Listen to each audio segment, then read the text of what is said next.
Bonsoir, mes amis. And here we go then, double bubble this week on FR UK. And before all the rest of the rugby gets going, we've got live rugby of Pro D2, and it's the Land Derby. That's where we are. Mont-de-Marsan and their local neighbours up against Dax. Brive Valence. That is going to be a tasty game next Thursday night. Join us for that one. Subscribe to the channel if you haven't already, because the playoffs are coming. They begin on the 21st of May, the barrage, the semi-finals and the final, where one team will win their place in the top 14. Sunshine is out in Mont-de-Marsan. It's going to be painted yellow and black, but there'll be you can just see a spattering of red in the top corner, a little red neck chief. This one is personal, and you are about to be introduced, if you haven't experienced it before, one of the fiercest rivalries in rugby. Joe, what's your experience, Joe Worsley? Tell us about this, the Leland Derby.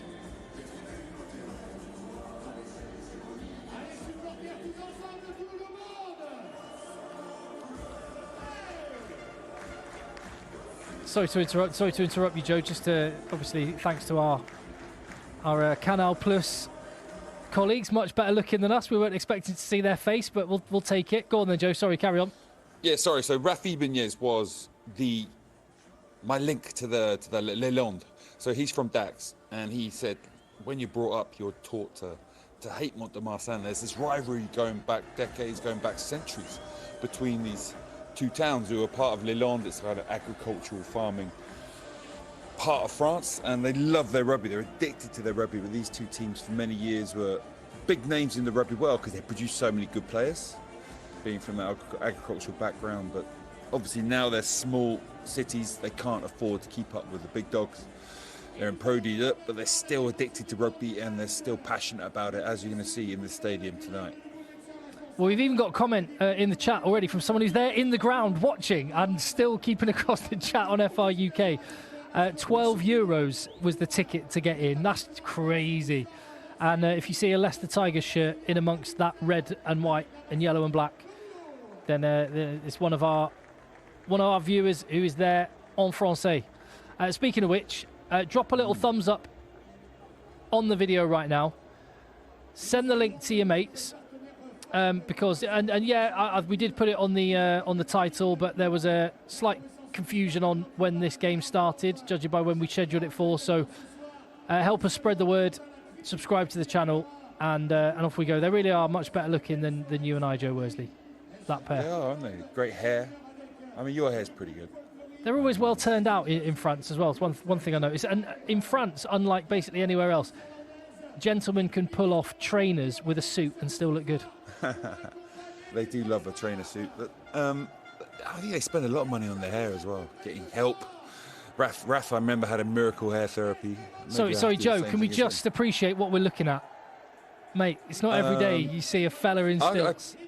Yeah, that is also part of the Leland. Leland used to be a marsh until I think they planted so many trees. Trees now a major industry there to soak up all the water, but people used to walk around on stilts as they were hunting their ducks, because the other thing they love is ducks, rugby and ducks. They love shooting ducks, they love eating ducks. I know foie gras is one of the cruelest foods in the world, but that's one thing they love there as well. And that's what they wore when they used to go hunting. A bear fur and stilts. Amazing. We've been said in the chat, lip sync challenge with the commentators. We've got... we're not far from kickoff. What a lovely evening. I'm not sure why the pink cow's there. I know, obviously, they're farmers. Maybe they just carry a pink cow around. Why not? But it beats cheerleaders, right? A pink cow and two guys on stilts. 100%. Take this every day of the week and twice on Sundays. I said two guys on stilts, so it looks like there's a few more here. And a girl. Unless she's really tall. Couldn't see her legs. The atmosphere is going to be wild for this one. I'm fully expecting, in fact, I don't want to tempt fate, but I think you're going to be hearing this a lot this evening. What was that mascot? Yeah, I don't know. Must be the sponsor. It looked something radically different to anyone that'd be sponsoring these two clubs. Must be boiling in the fur. It's going to be tasty. And what's more, it's not just local rivalry. This is two teams that are in the mire. They are both right down there in a relegation battle. Tim, give everyone the lowdown on the situation. Yeah, so Carcassonne are bottom of the table. These two are just above them. Whoever finishes second bottom will have to fight for their existence in Pro D2 against the team from the league below. But this is personal rivalry. It's massively important points. It's going to be a huge game. Yeah, who else is in the mix? Spirits, who we saw last night. Béziers, they're in the mixed relegation as well. And yeah, and they will play later. Have a massive game tonight. Yeah, Grenoble-Oyonnax. If they lose that game, they're going to get dragged into that fight as well. Unthinkable, isn't it? It is unthinkable, yeah. There's the Dax captain. There are some giant human beings in this match as well. I think you described it when we were chatting earlier, Joe, as two teams of dinosaurs. Definitely. Some enormous men. That's Vincent Occhetto, the coach of Dax, head coach of Dax. I worked with him at Bordeaux for 4 or 5 years. A wonderful man. Great fun. Used to go out more than the players, but some amazing rugby ideas. He's like your stereotypical French coach that I always thought the French coaches would be like. He's actually quite unique. We're off. Mont-de-Marsan kicking from right to the left. Ball in one hand.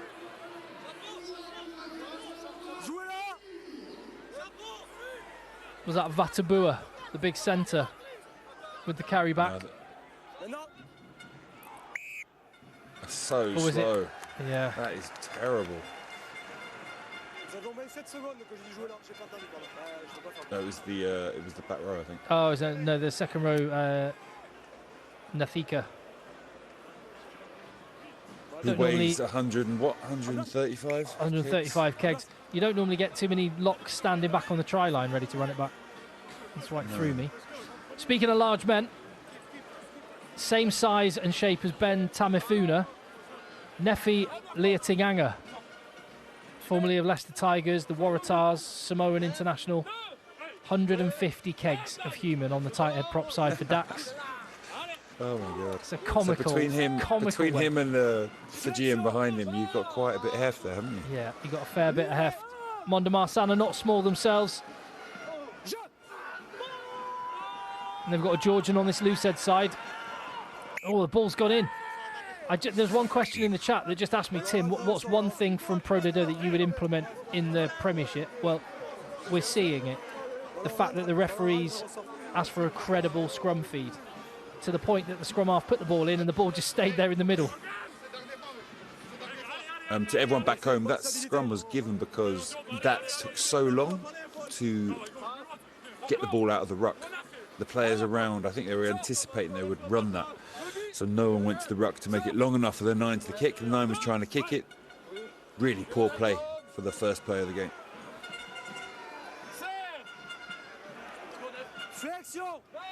Yeah, there's two locks for Mont-de-Marsan that are both 128 kilos each. So there's a fair bit of heft on both teams. This could be fierce. Mont-de-Marsan with the first advantage from that scrum. I think we know what's happening now. Corner maul, Joe. I reckon, yeah. It's quite a tough kick. You got your locks, your big poutre. They've got two of them. 28 kegs. Yeah, so you've got Ladu Chachanidze, the Georgian. Oh, looks like they're going for posts. Yeah, it's interesting. Duplessis is their normal number 10 for the last 5 years. The Dutch international. He's on the bench tonight. He's a phenomenal kicker, but let's see what the 10 who's replaced him looks like, because I'm assuming the fact he's on the pitch starting means he's pretty phenomenal as well at kicking, if it is him kicking. Yeah, I think it might be Christophe. Is it Christophe Lose-a-lot or is it the 9? I thought it was the 9. Because it doesn't look like they're 10. Yeah, it's Lose-a-lot. Lose-a-lot. Loser, yeah. Laus-a-lot. Let's call him that. But he's been at the club for 10 seasons. He's alongside the 10 in his debut year. He's got the responsibility with the boot. Nails it. Interesting, going against the grain of teams automatically going for the corner, especially in that part of the field. Maybe that tells you everything about where these two teams are at and what this game means. 3 points for Mont-de-Marsan. Yeah, if he's a very confident kicker as well, makes a big difference.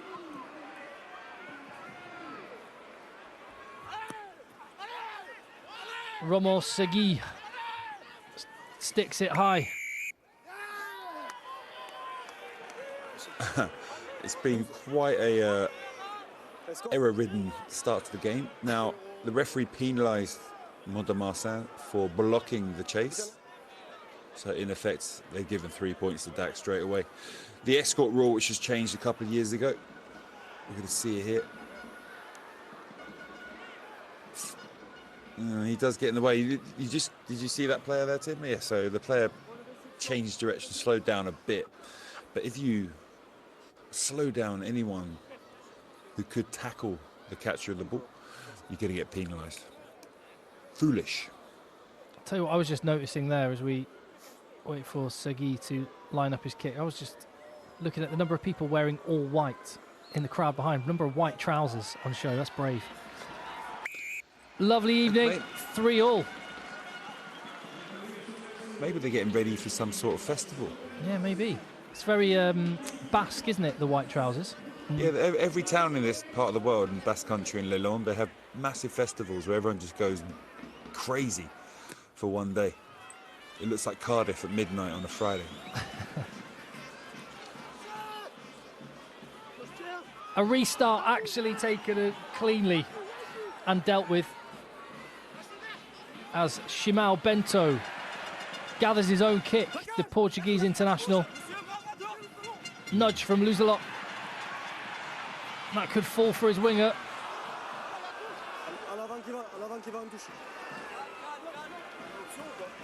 Maxime Altman trying to get on the end of it. Yeah, too bad that, sorry, as it does on these sort of pitches.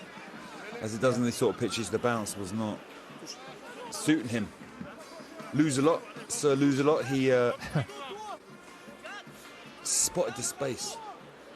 The 15 to put the Chandelle in, the up and under, chased it, no one to cover the backfield. That kick had been a little bit further down, that could have been really interesting. Dax had the choice of the scrum or the line out with Charlie Matthews at lock. They decide to go for the latter. Former Quins, former Wasps, former Biarritz. Now at Dax. And we could definitely talk about one of the reasons why Dax are down in that bottom position when we get a moment, because they've actually won many more games than the teams around them. But matters off the field, financial irregularities, let's put it like that, mean that Dax are in a fight at the bottom. I think the ref's been really, really bad call. Those chicken wings came out massively there, and then he locked onto the ball. That should have been a penalty for Dax all day long.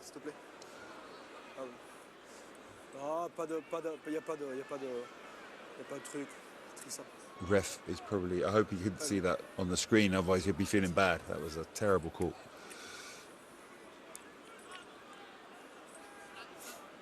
Tuifua was looking good there.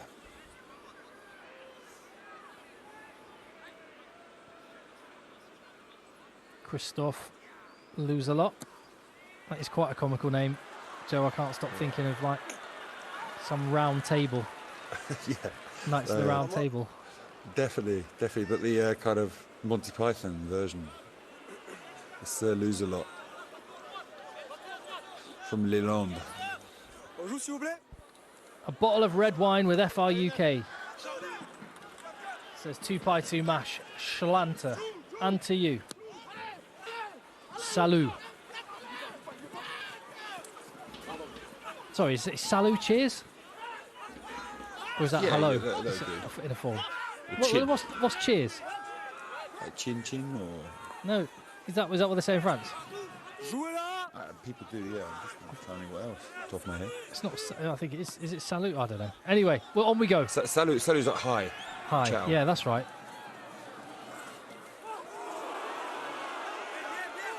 Oh, first big shot.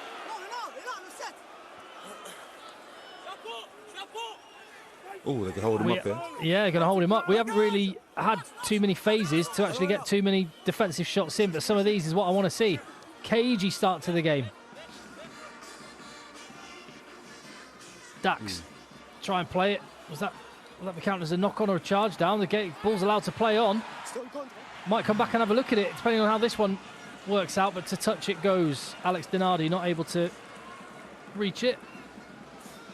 presume it was don't know classed how as a he got that charge ball down back. or something. Yeah, that's a strange call. Again, Dax, you saw Vazzachetto likes his teams to play. They're setting up for a kick and then they play. It's probably why they had that confusion in that first phase of the game. Bosh, sit down. Yeah, not quite a penalty. Boom. But they're a team who will try and play at certain points of the game because they have a coach who just loves the French flair. He loves playing rugby.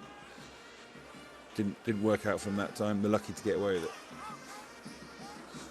Charlie Matthews is a bit of a cheat code at the front of the line out. Speed in the air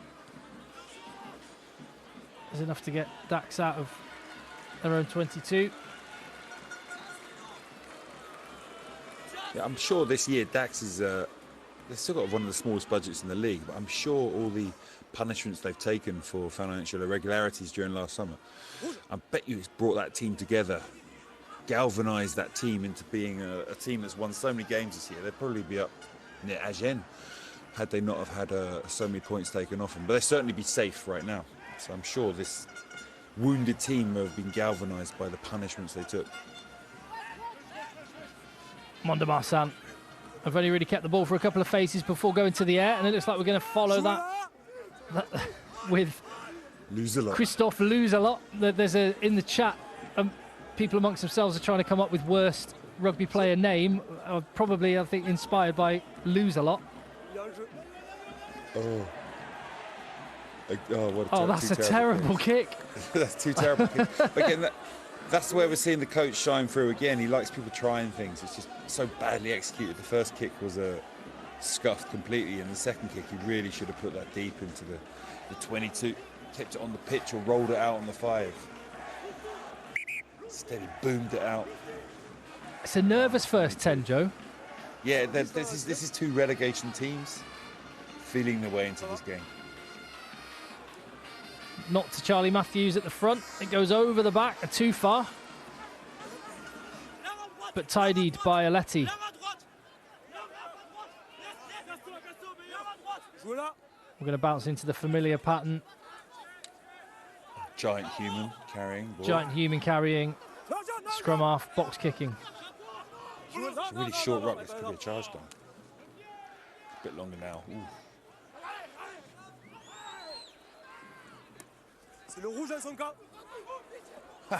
Another artificial surface, this one. You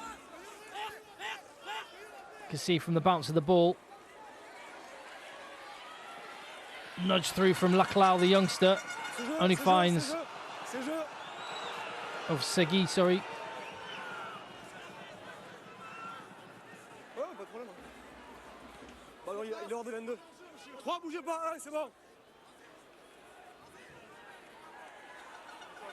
Shimal Bento. He's already taken one of his own kicks. Not this time. Cartwheels over his opponent. Something from the circus.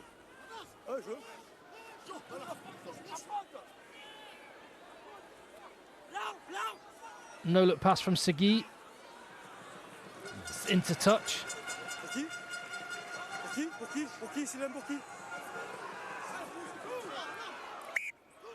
I want to see Bento's box kick. A bento box. Here we go. There he goes. Lovely. Yeah, he's okay. With a cartwheel. So it was interesting reading an interview with Ellis Genge talking about just how he thinks that it's the wrong decision to have got rid of promotion relegation, and he loves it. And we've got it here, and you can see this game would be dead rubber, mean absolutely nothing. But this could be a massively influential game as Dax get the first proper attack. Shot. Breaking through De Guerre.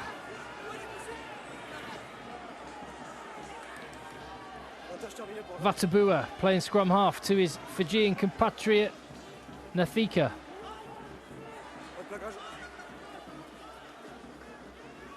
They've gone from coast to coast and back again, going nowhere this time.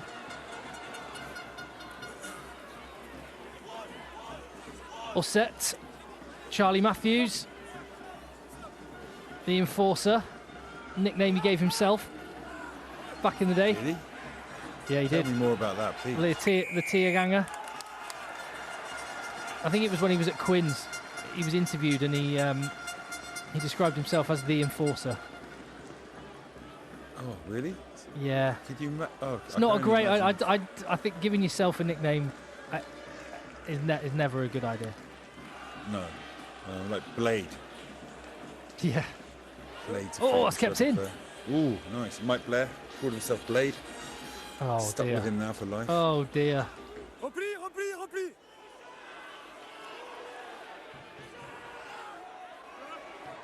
Dax having to retreat. The space. Won't be much space with hands like that, though. Over the head of Ezcura, the Argentine.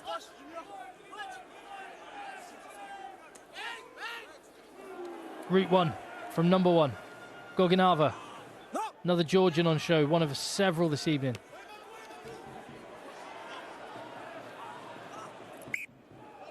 Wow, man, this really is a scrappy start. There's just literally two teams which are in the relegation dogfight for a reason.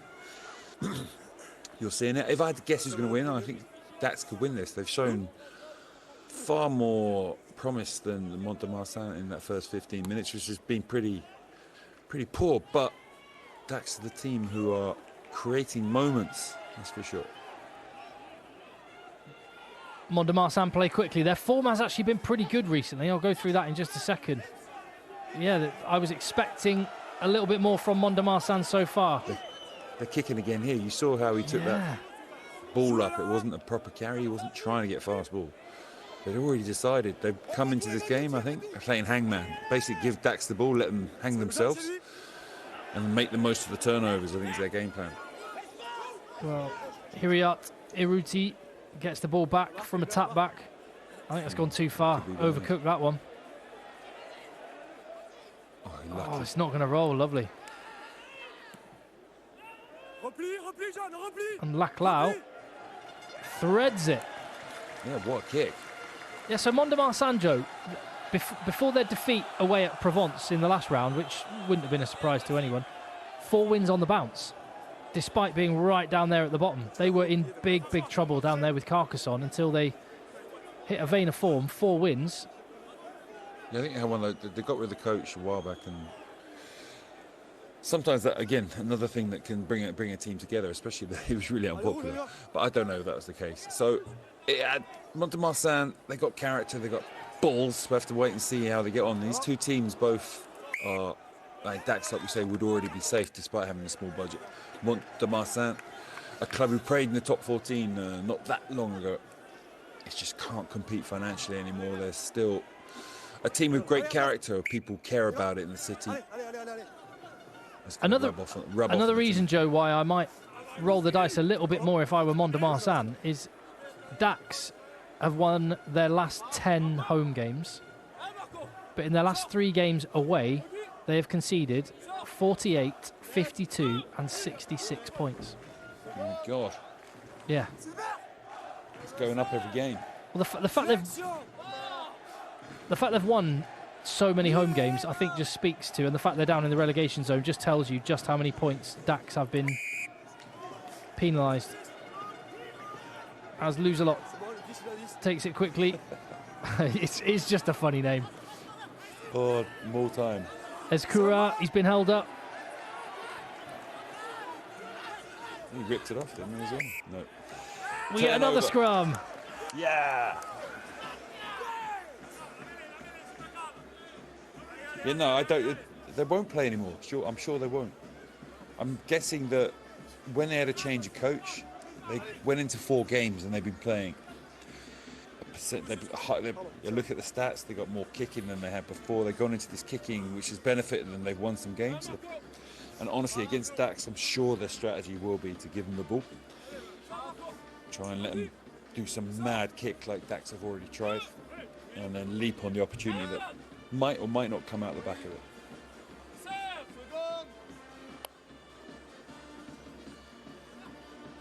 Flexion. That looks koala pouch, isn't it? Very strange. Mont de Marsan have definitely been getting an edge. The Tierganger just holding off. Guggenava allows Dax to attack. Evading one tackle, Bastien de Guerre. Charlie Matthews feeds the back line, who spliced through the middle. Offload. Come on, where's the enforcer?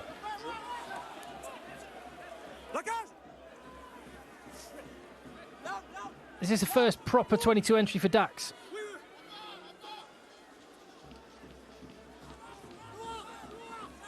First time I remember any rugby going beyond a single handful of phases.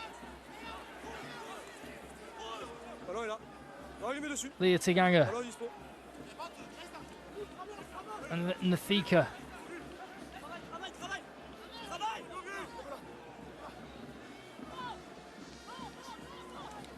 Trying to muscle their way metre by metre.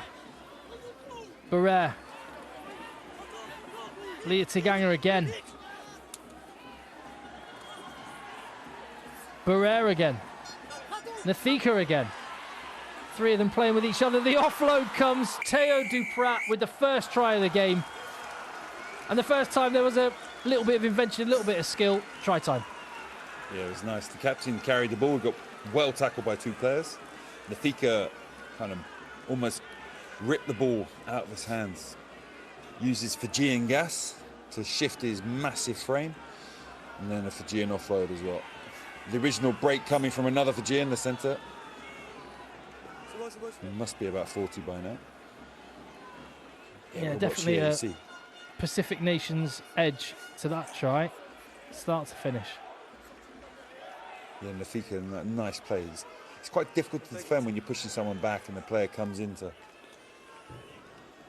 rip the ball out like that. It's actually quite a hard situation to defend. Theo Duprat, fullback for Dax, was formed at Mont de Marsan. Went to the enemy. Yeah. No conversion, but we've got a try on the board.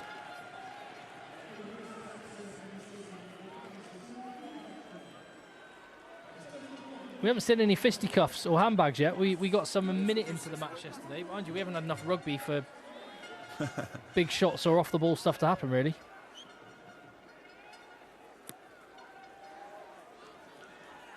Another deep kick-off.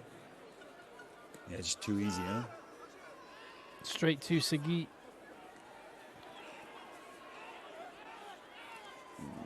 Bento hits the flat line. Laclau on the break. We're going to have an instant hit back again. Alex Denardi. Wow. Penalty in quick succession. Now try. Yeah, that hole in the chase line was asking. I thought he'd passed too late. I thought it was almost forward. But he managed to do a laser pass straight into it. The 10's hands was running at full pelt. Let's have a look at this. They get the kick away first time. This is where you've got 15 people on their feet. To have a space like this in the chase line's inexcusable. Look at the space between that lazy forward. It was the big number 3 who weighs 140 kgs. The big Samoan prop. He's probably the major reason why there's such a huge hole in the defensive line. That chase line, that'd be infuriating for the coaches. That chase line with everybody on their feet should have been either tackling them up around the 50-metre line or forcing them to kick it back. Instead, they've taken a try. 7th try of the season for Denardi. The extras added by Lose-A-Lot.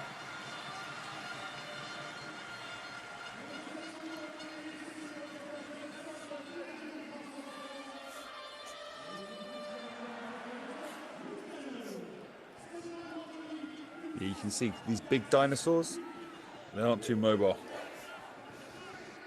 I think you're going to see some more holes opening up. There is a whole bunch of Englishmen playing in Pro de Deux that are just giant human beings that I've never heard of. Morgan Eames, I think, is just about to grab the ball. No, he didn't quite.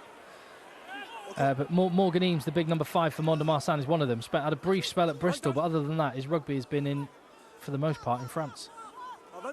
Doncaster as well. Beau Farage, as we're talking about. Beau Farage yesterday, yeah. Farage. My bad.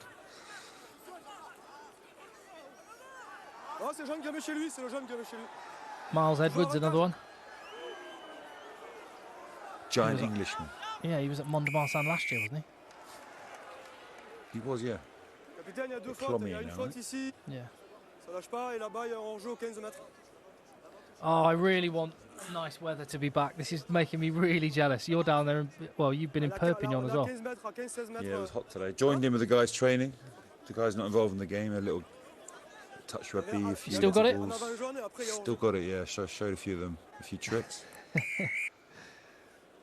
But it was good fun. Well, if it's touch rugby, that's like your main superpower taken out of the equation, isn't it? Yeah, but it's still nice to do. Always loved playing touch rugby as a kid. All the way through to an adult. Ouais, c'est pas grave. Just good running around with a rugby ball in your hands. Yeah. And occasionally you can bury the shoulder into someone by accident. I'm sure I've had this conversation before, but the number of, certainly the higher level you play, the number of touch rugby games that would by the end of it end up in fights for exactly the reason you just outlined. Il est bon. To the tail, this time taken. And Avantage, Dax, un écrouleur lifter. after a quiet first 10-15 minutes, could be bursting into life. Tries each way, and we could have another one on the way. Nafika's got his hands on the ball. I think they're going to the house. The hooker still has hands on. Iban Hiriat Iruti. I think Nafika pretty much carried him like a little puppy, a handbag dog, over the line there. Just massive, powerful man carrying you forward.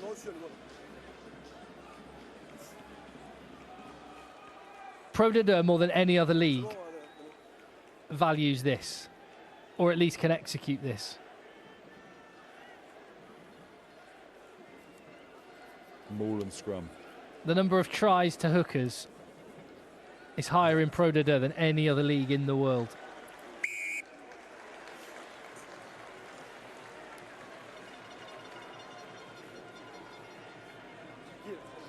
Question in the chat, I think it's referring to the last try.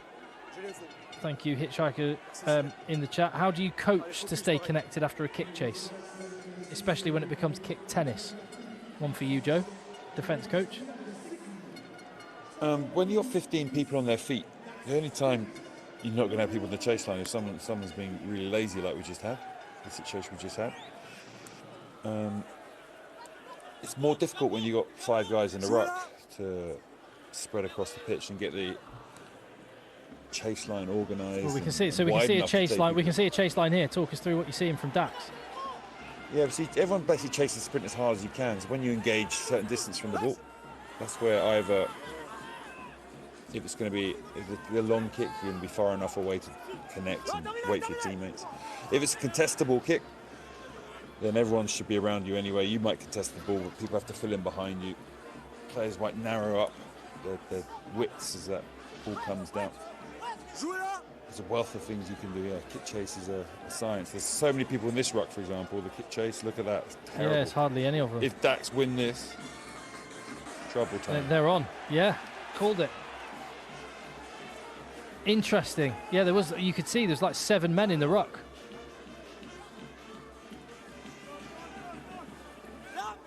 You know, every day's a school day when you're watching rugby on a Friday evening. Yeah, Dax passed it back 20 metres there. I think they should have carried on going, tight around it, just played on top of it. Fast ball they had. Oh. Don't see that very often. Scrum off getting snagged with the ball at the base of a ruck, and it's ended up with a penalty. Yeah, so Mont-de-Marsan have really gone for a depossession in French, they say, where they're kicking the ball to the opposition. There, Dax got an opportunity. They won an aerial battle, they got an edge, they got fast ball. But then they played to where all the players were, slowed it down, went for the kick option. And then out the back, pressure on that first kick ruck, counter ruck, penalty. Another Georgian, it was Iashagashvili. Made an absolute menace of himself. There he is, the number 7.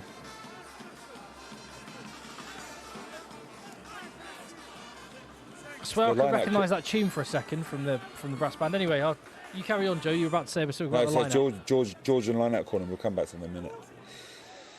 Ooh. Ooh, I don't think that was planned. It's worked out. Fepulea. Oh, mate. Why didn't he give it?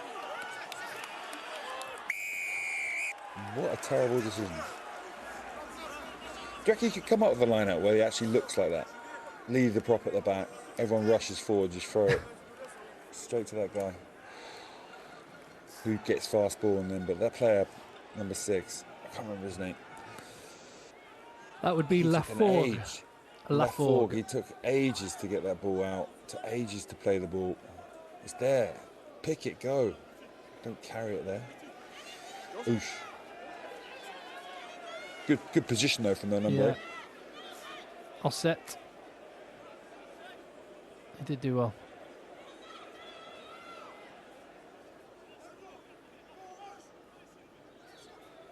Half an hour in. The away team, Dax haven't won a game away for a long time. Local rivalry, perfect time to do it. Latia Ganga, he shaped up for the kick. Oh, brilliant. Nafika's off. Oh, dear.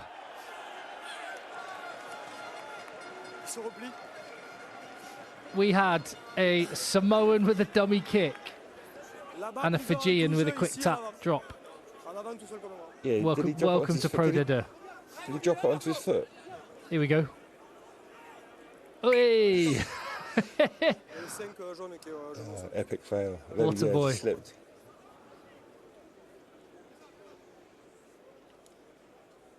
Yeah, Nafika. Did he drop it on his foot and just chip it up and try and... Yeah. Just gathering it after the tap up to himself.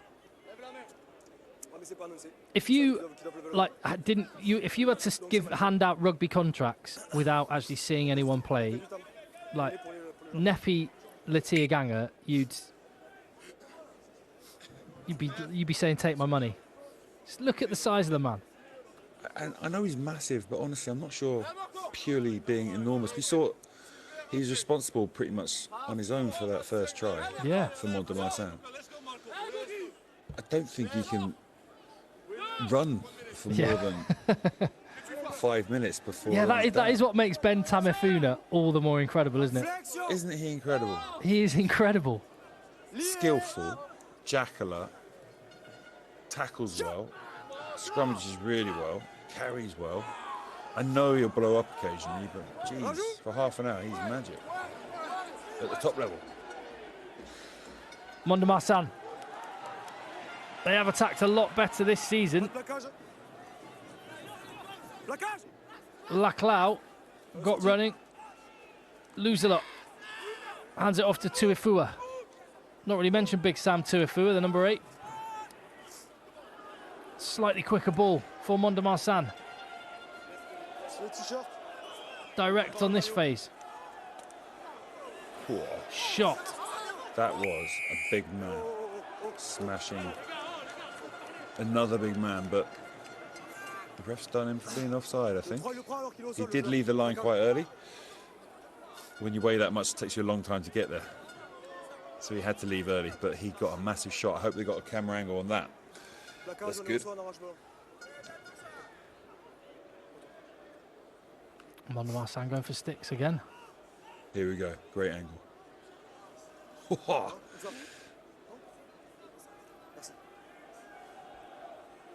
He's like a walrus jumping out of the ocean, and that is, he's doing that to his opposite number. He's doing that to a Georgian international prop.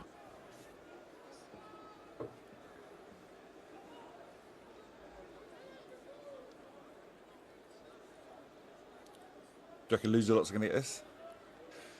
Yeah. Sir Lose-A-Lot is nailing this one. He's got a slight look of Cami Lopez about him. He's got less chins. Fewer chins, sorry. He's the boys are out for a Friday night. Such a talent. Hey, this should be your... I'm just thinking Marsan should be your team, Joe, in Pro D2, because you can all your old Wasp stash you can wear. Either La Rochelle or Mont2. Monte are probably more on the money, aren't they? Yeah, the old black and yellow hoops that you used to wear back when you were winning Heineken Cups. That was a classic kit. It was. Any word on the Wasps' return yet? Have you heard anything on the wires? There's nothing going on at the moment, unfortunately. If it ever does happen, someone's going to have to create a movie around it. The resurrection of Wasps. Well, more's the point. They're going to need to find themselves a head coach or DOR, I reckon. That'd be nice. And then 50 million quid to buy players in the stadium and everything else. Yeah, Shagashvili. Sounds like a made-up name. Get a great score for it in Scrabble. This is a big intervention in defence now. Carry and attack. Not able to generate speed of ball, partly because the Dax back rows are all over it. Osset, the number 8 in particular. Yeah, it was a really passive tackle. Charlie won't be too happy with that one, but as a result, I think he blocked the support players and Dax had time to lock onto that ball. So I lose a lot. Let's hope he's not had a bad one there. Lose a lot, knee hurts a lot. All I can think of is those coconuts in Monty Python now. People whacking them together. Longest serving player at Mont-de-Marsan. Do they do testimonials and things in rugby in France? No, they don't. They do chômage instead. Oh yeah, very beneficial. Ooh, his hand was well on the floor there. Very handy tax. It's like in Ireland. Oh, that's awesome, that one. That's the Irish one. You get paid. Can you imagine how easy that would be? I don't know if it's still the same as the band play on, as Lose a Lot gets strapped up. So I don't know if it's still the case, but it certainly was the case, I think. If you were an Irish international player, when you retire, you get paid the average of your 10 most high, or 5 or 10 highest paid years. The average of those, 10 years. Tax-free as one lump sum. It's a great way of keeping people in the country. Yeah. Like Brian O'Driscoll's check, that Euro Millions. Well, at least there's some payback for you couldn't go and play in France and earn mega money there, but we're going to look after you after you're done. If they did that for English players, it would make it a bit easier. That's what pains me about the Jack Willis. It's a far better way of keeping people in the country. Yeah, at least you're incentivising people staying in. Whereas Jack Willis, he's like, well, no, our salary caps are only this, so we can only pay you that, but you also have to stay here if you want to play for England. It's just, I think it feels like the RFU and the Premiership are having their cake and eat it. Right, here we go. Let's see the injury. Oh, innocuous. Or was it on that one? Oh, completely innocuous. I think it was when he was getting back up.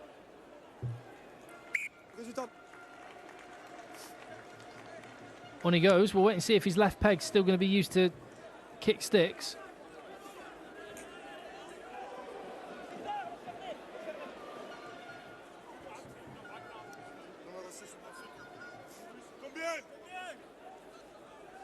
Nearly half time. Coming in. We've got a 5+1. Yeah, we've got some treats coming up for you at half time. Oh, he doesn't look too solid on that knee. Front peel. The enforcer gets it down. Enforced. Oh, getting enforced by, it's the two Englishmen, Charlie Matthews and Morgan Eames.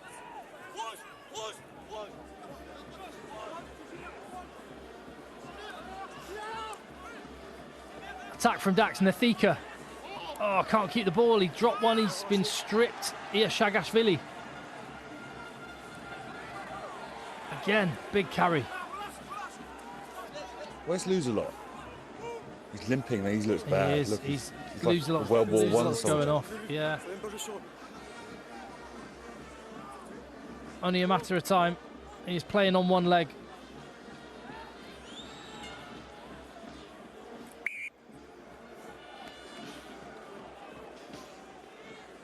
Don't milk it though. Come on. Do you reckon we're going to see him signal soon? It looks terrible. Yeah. Surely.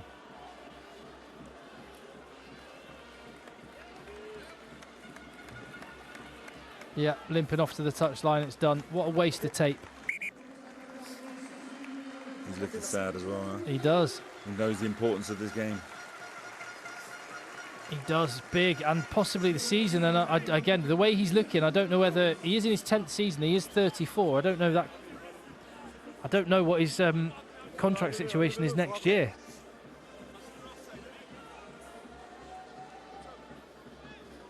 It's Hugo Cerisier that comes on, who is a fly half playing 10. I think he has played a couple of games there, but you can see he's quite not the shape of a standard 9. Let's see if he passes like one. That's not his natural hair colour, is it? I hope not.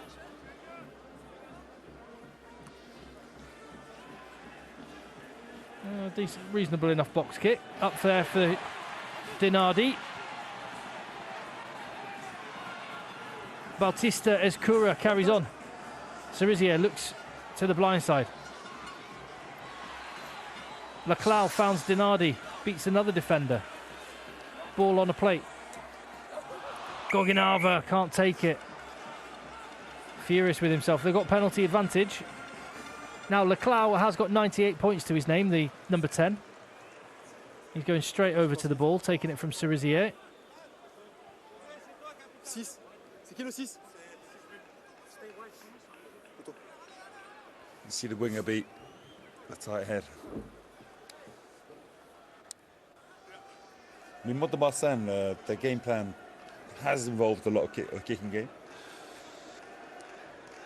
Because of the Duplessis, the 10 that's played for them for many years, and who's a very good player, is an incredible kicker. So contest balls, high balls is a big part of their game. 12. 12.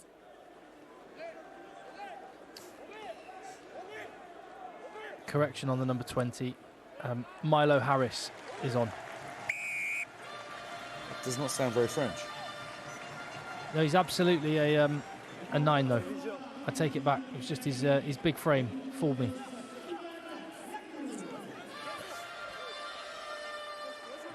Who's it? What's the biggest 9 that's ever played high-level rugby? Well, just in terms of being absolutely stacked, do you remember, what's his name? New Zealander. Oh, Byron Kelleher. Byron Kelleher. He was stacked. He was nuts as well, isn't he? Yeah. Crazy. Played at Toulouse. Yeah. And are we going to be chewing up the clock, Mont-de-Marsan? 1 minute before half-time. Jouez là. Derrière 6. Plus.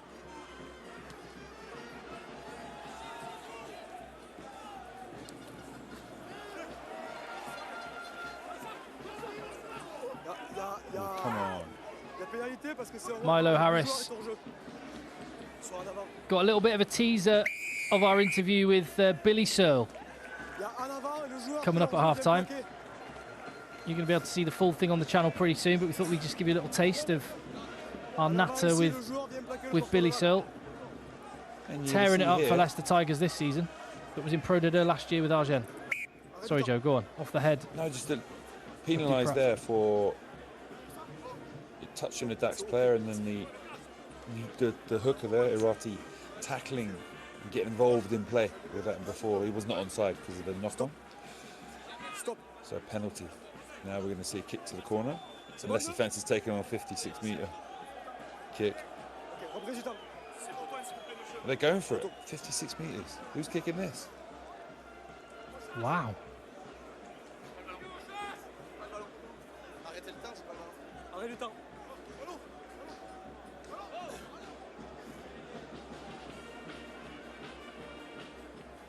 He's a youngster.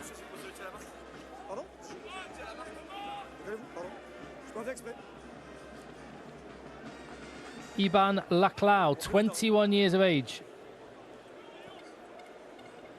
Debut season in Pro D2.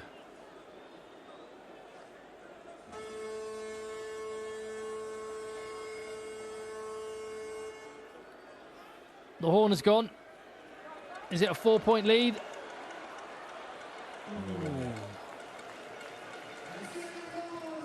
1 point lead it is, 16-15.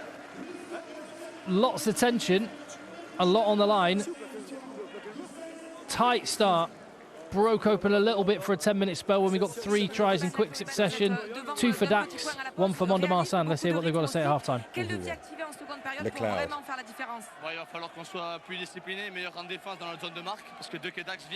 So they've got to be more disciplined. They've got to be better when they get in the scoring zone. And they've got to be better in the ruck zone. So Segui's now talking to them. He's playing fullback today, no 10 today. So they're leading you just. So we just got to look after the ball. Especially when they kick, we just making errors. They're not great around the ruck, so we're giving the ball too easily. Can keep bringing the intensity. Continue on that path. And I didn't hear the last bit. That was 2 boring interviews again. Yeah, I love it. I heard comme ci, comme ça. He's having a good night. We're having a good night. 16-15 at the half. The Leland derby. And yeah, bit of a treat. Let's check out Billy Searle and what he has to say. Loving life at the minute.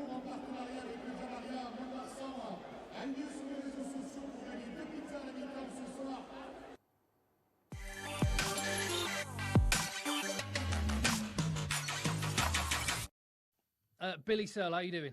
Hi, mate. Yeah, I'm all good, thank you. How you getting on? I'm very well. You look like, just from the outside, not chatting to you day to day, just watching you do your job, you look like you're loving life. Yeah, I'm enjoying it. It's a good season so far, personally, and I'm actually really enjoying it at Leicester. A good bunch of boys, really enjoying the coaching, and just in a good spot in everyday life, really. Yeah, settled in really well, and yeah, things couldn't be better at the moment. I know that it's not the sort of thing you're going to bring up, but I can bring it up. Mates of mine, people have started saying, people on chat lines, people on the internet are starting to say, you know what, next cab off the rank for the England team might be this fella. So, like, do you? How does it work then for a player like you? Does anyone get in touch or have a conversation? Do you get coaches come in and having a little word with you or anything like? Is there anything like that? Yeah, I've had a few chats. Obviously played the England day game and had a bit of a chat with Steve there. He came in one day and the training week and just a very brief chat, just saying well done for the season and going really well. And then I spoke to Lee Blackett a bit since, and he's been in a bit, and we've had the odd chat. So I know sort of I'm in the radar, and it's just about trying to perform well here and finish the season on a real high with Leicester, and then put myself in the best position to hopefully potentially get a call up. And if it comes, it comes, and if it doesn't, then I know I'm in a good spot personally, and I can just keep focusing on playing well for Leicester. As far as you can, what was your kind of assessment on? And let's talk about the attack. When you were watching England, I don't know. Firstly, are you able to just watch as a fan? Are you an Englishman who just supports the England team? Yeah, I think any sort of player in the game, professional, it's hard to watch it just as a fan because you always all the lads well as well, not just the boys at your club. So.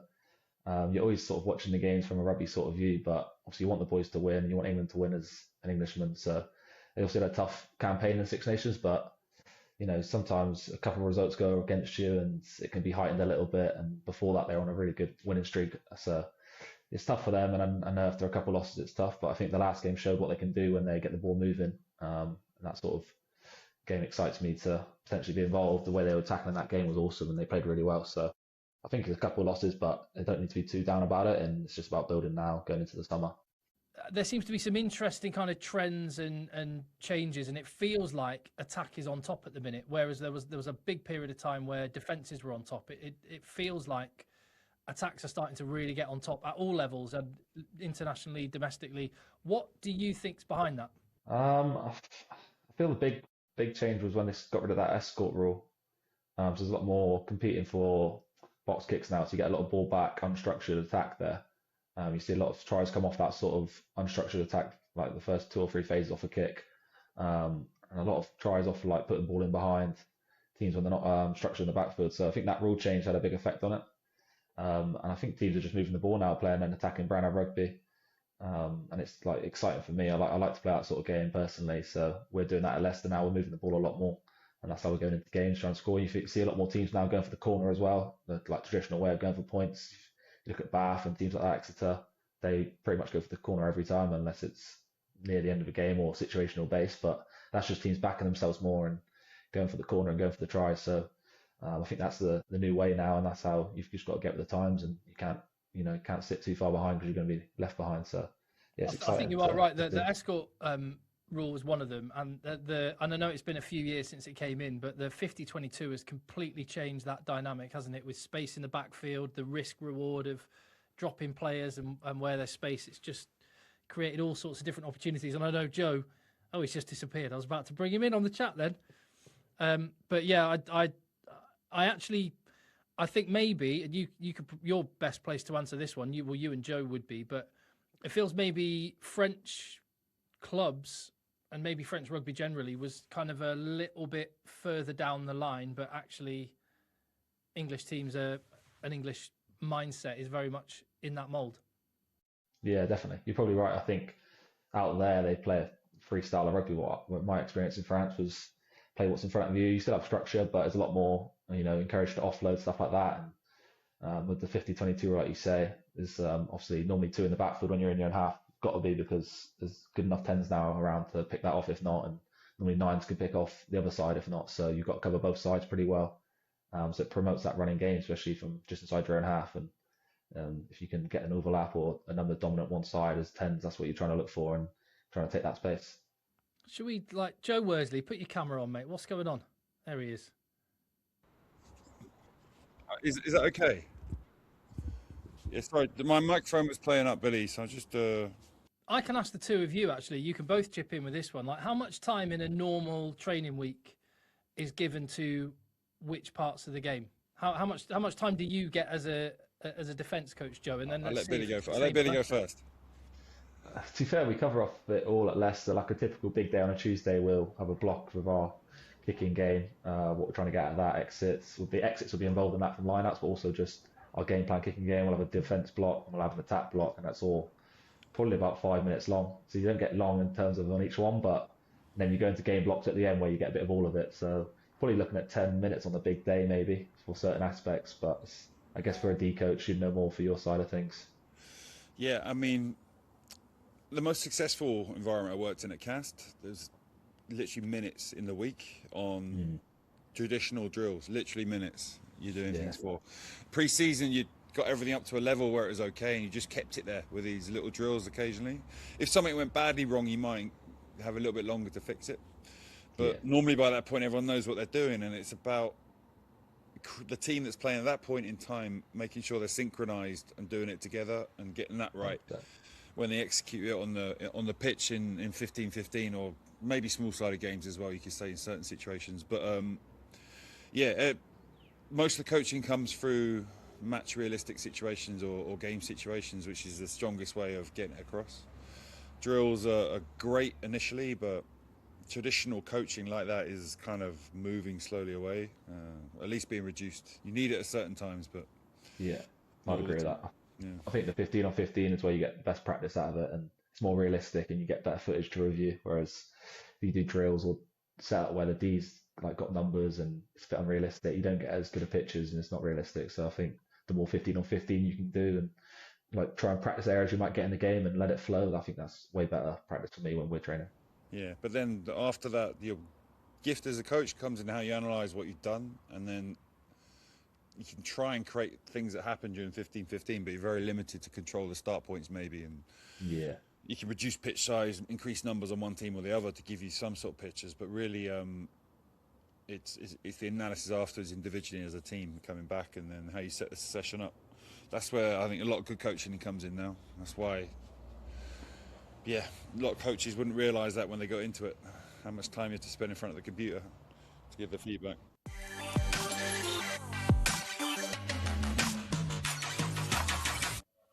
Thoroughly enjoyed that chat with Billy Searle. You can get more of that on our channel. And Ross Beef Rugby, Dick and Bob, Rob and Richard, they are out there at the game this evening. They're at the Leland Derby. We have seen some of the little videos they've been sending through. You might catch some of that on our channel. You'll catch much more on theirs. Rossbeef Rugby is there. We are covering every Pro D2 game on a Thursday night. Some others on Fridays and Saturdays, like this one. And all of the playoffs when they begin on the 21st of May. It's going to be tight and tense. Will Big Courts be leaving with his brief team going up to the top 14? Well, that remains to be seen.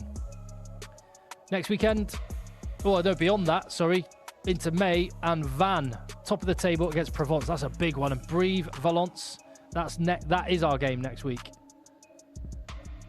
10-6 for that one. Is that right? Just checking, Dougie. Is that right? No, 10-8 for that one. 8 p.m. kickoff. It'll be next Thursday. Thank you. What's going on here? I want to know who won. I want to know who won that game. Who won that's the big Leland Derby we really wanted to see. The under 12s. There'd have been a bagarre as well. Oh, it looked to me like the reaction of number 11 there looked like Mont de Marsan won that one. Yeah, and there's the lad crying in the middle, so I think Dax lost. Oh, he was just scratching his eye, wasn't crying. I'll take it back. Good. Rugby's the winner.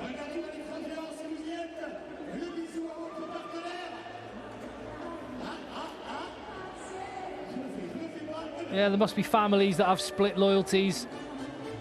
Dax, Mont de Marsan. Well, it hasn't spilled over.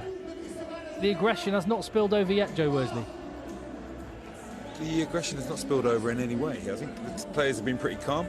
There's been a few dodgy shots going in, and there's no one waded in to get angry with it. That time, there was a kind of a semi-spear tackle. The time that 9 got injured, and one of the Mont de Marsan players came and gave a dirty shoulder into the back of one of the Dax players. Yeah, I thought that might have got your bell ringing, buddy, but not so far. Not so far. Not yet. What we do have is a lovely shot of our Canal Plus colleagues over in France. Gentleman on the right, very, very white T-shirt. I think that's box fresh, straight out the packet. Oh, you like that? You like that? You like that? And his teeth. Yes. Although when he goes into profile, that nose is a fair size. He must be from the Basque Country. Takes one to know one, Joe Worsley.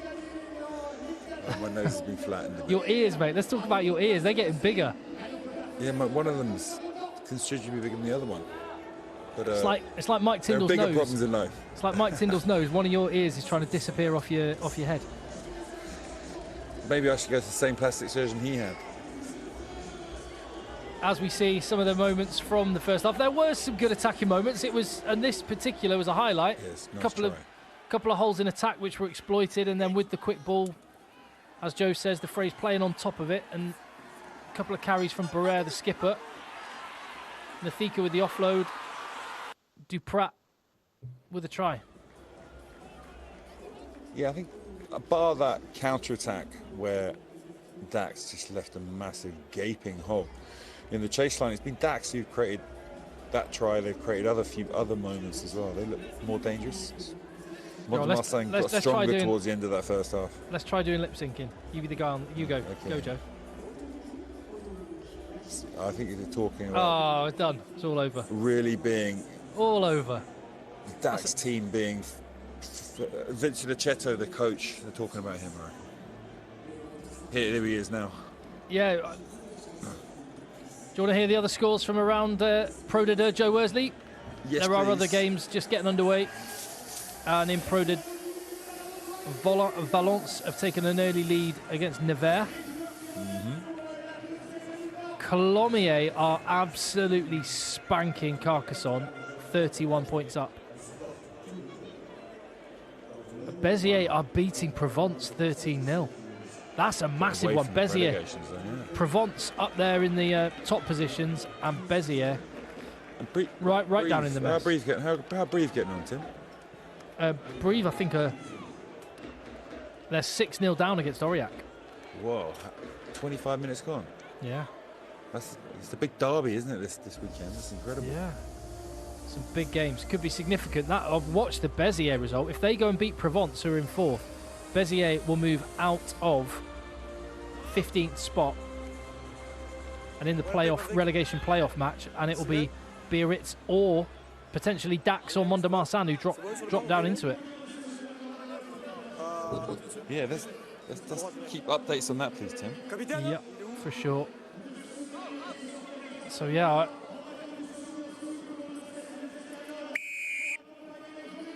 so I wonder if I can't imagine that the coaches of Dax and Mont-de-Marsan would just say, look, you need to pull your socks up. Béziers are winning.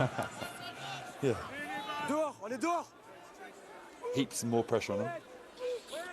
Oh, pet hate.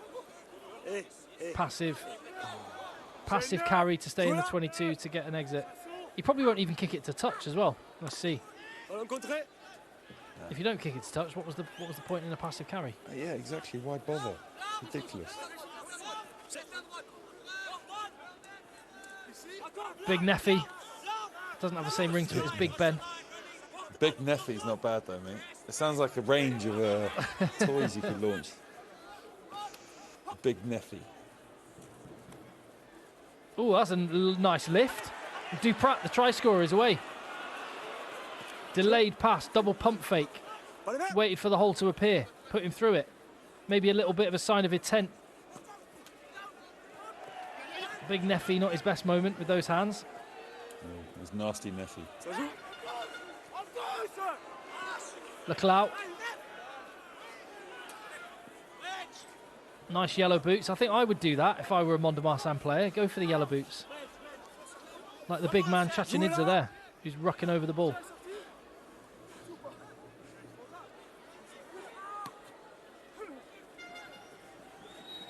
I haven't checked the game tape, Joe, but I'm imagining you were a plain black boot guy back in the day.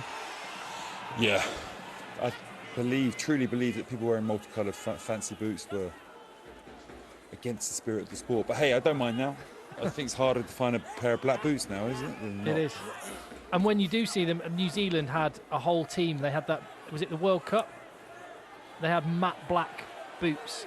Might have been the year they won it in 2015, actually. Everyone had matte black boots. It looked incredible. It's pretty cool. No logos or anything, just it's awesome. As Big Neffy takes it to just outside the 22. Ishagashvili almost snuffling another one. It's space. nudged through from Segui. Oh, It's going to be another try. What a start for Dax. That's show of intent. Maxime Altman on the end of it. Yes, I mean, that's watching Dax there, watching their attack. Multiple phases. Taking the ball to the line. Players arriving late into spaces. Got them going, they got slowed down again behind it. But then they recreated fast ball. I think the reason there was so much space in the backfield is because Leclerc was injured. Some teams go 14-1 on the 22 anyway. Neffy better go forward. And then now, relatively fast ball. No one in the backfield. The perfect kick. Great try from Dax. We might be about to see your boy Billy Duplessis come on for Mont-de-Marsan because Iban Leclerc, the latest of the halfbacks, is going off as well to join his halfback colleague. Well, Duplessis, if anyone's going to bring Mont-de-Marsan back into this game, I'm sure it'll be him. Yeah, he's got them out of jail so many times, hasn't he? With his clutch kicks. Je le vois. Arrête du temps. Not a big impact, but I think he might pop the AC joint or a shoulder. Attendez, s'il vous plaît. What's that bit called that connects like Oh, the hip across pointer. your hip flexor? That one, whatever that's You got a called. hip pointer as well. You might whack that. Painful injury.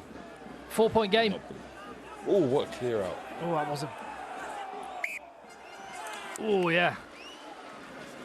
I think it's Mafita. It wasn't the enforcer, I don't think. And there is Billy Duplessis. Arrête du temps, blessé sur la zone de jeu. Ouais, ça, il manque un tout petit peu. Duplessis trying to pull the strings. Just going through the nationalities we've got on the field. Several Portuguese players, several Georgians. And how much does Pro D2 do, by the way, just for Tier 2 nations? Like, what would the Portuguese and the Georgian team be like if there wasn't Pro D2? Exactly, it's a good proving ground for young players. Clubs like Aurillac have been using Georgian players for decades, well, since it went pro. I think there's going to be more and more international players coming through as rugby grows and spreads. Obviously, pro-wise, there ain't that many countries that are good pro leagues at the moment. In France, with 50+ pro teams. Yeah, we had the main country for producing talented players from absolutely not traditional rugby countries. a couple of Fijians, a couple of Samoans. We had a Swiss international yesterday, didn't we? We've had the Dutch are getting more into their rugby. Sam Tuifua carries. Might have another scrum, unfortunately, straight away. Yeah, that was a terrible launch play. The centre arrived way too early.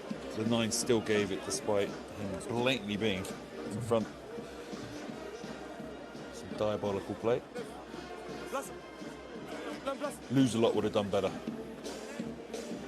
So Lose-a-lot off in the first half.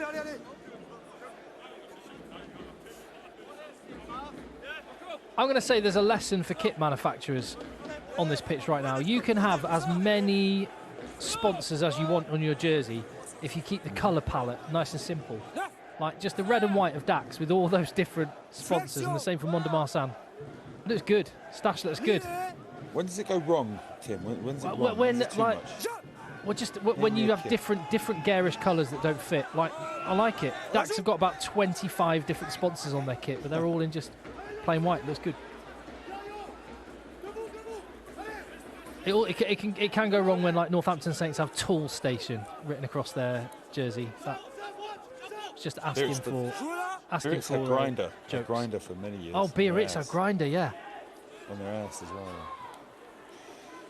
But I think Biarritz. Mais non. Pull that off. Mais non, c'est les preneurs de balle.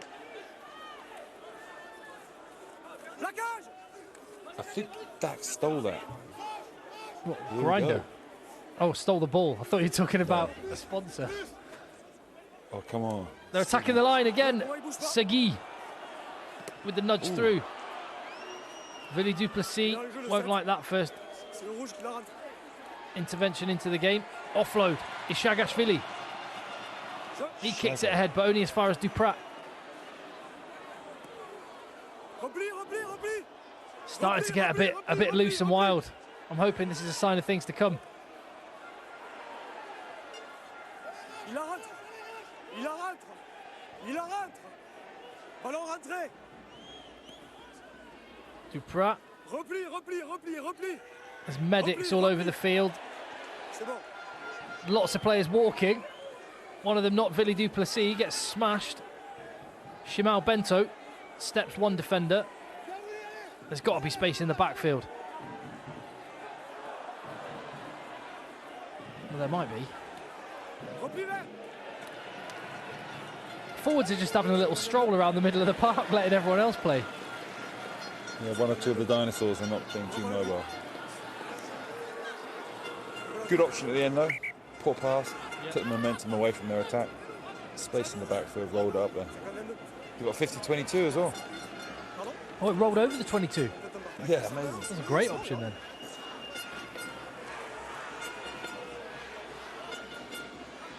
Florian Dufour holding the ball. That was Jarle Vatabua trying to sort out the Dax defence.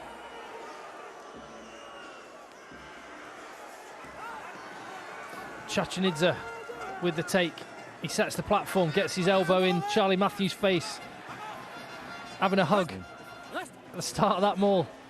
I think they caught him forcing.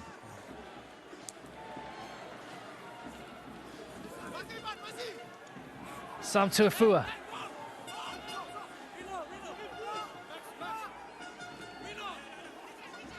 Goginava gets repelled.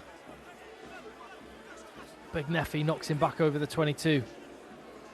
Fepuleia. Chachanidze again. Tuifua isolated, gets the ball to Billy Duplessis. Dummies.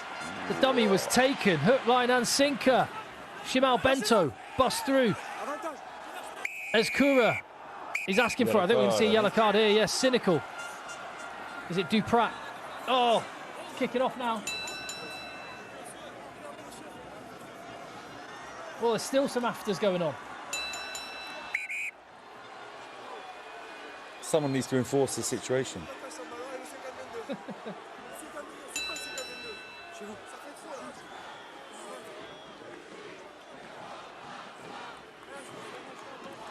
Morgan Eames right in the middle of it. Duplessis brought that little bit of magic. I don't think he ever let go A little bit of magic. of the tackle player. 3 cheers for Billy Duplessis.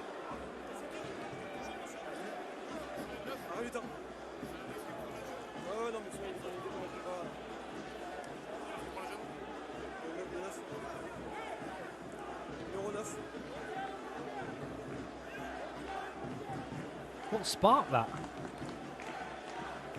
The 9, whoever's jacking it, not the 9, whoever got penalised and yellow carded, held on to the ball as he got up. And the 9 It is, he's going off the came field. on, So we've had pushed him three off. of the 4 starting halfbacks going on. I mean, he looks like he's going off injured. He's going off with a yellow card anyway. He may return. Rateau.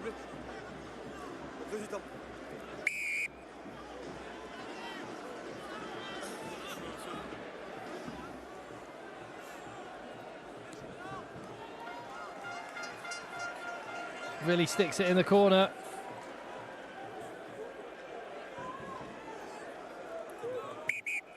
Feels like we've got a proper derby match on now. We've had a fight, we've had a yellow card. Duplessis back on the pitch, which is Yeah. a sure sign. Another massive dinosaur comes running on. David Lollahea.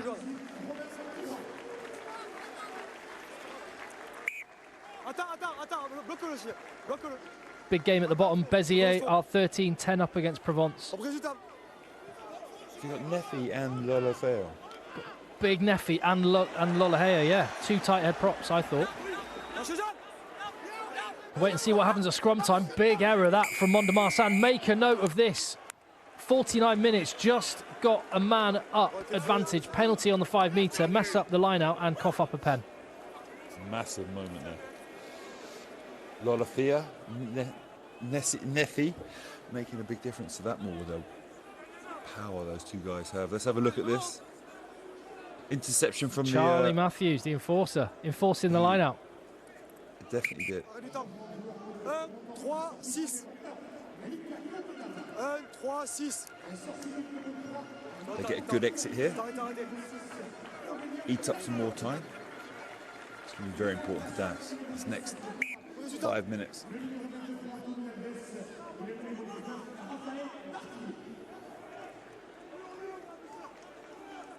Yeah, this is a big passage of play. Big period. Oh, another line out. Gone astray. And Anthony Alves, the replacement, straight into it. Another one of the replacements. Boutel with a little dummy catch, we'll call it that, rather than a drop. It's been kept by Marsan anyway. And Milo Harris keeps it through the forwards. Another phase with a pod of forwards.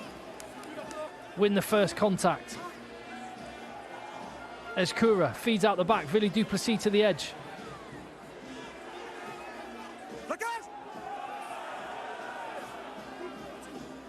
Feels like the atmosphere is building in the ground. It's still a 1-score game. Marsan, the home side. Whoever loses this is in big trouble. Escura ducks under 1 tackle, makes it to the edge of the 22. Milo Harris, Duplessis was that high, seatbelt tackle, okay with the ref. On they go.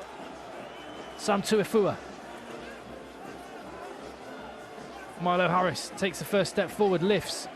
Oh, Chaja needs a lovely little lift from the Georgian. Goose step. Sayes, left winger. Is that a clean offload? Another near their own line.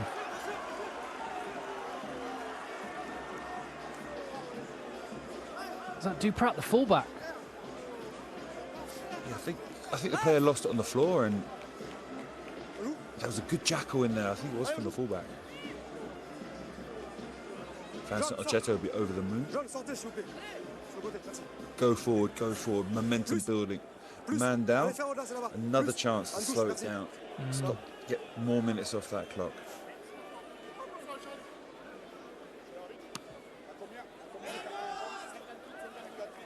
That is It's a a great kick. lovely exit. Ballsy. Great kick.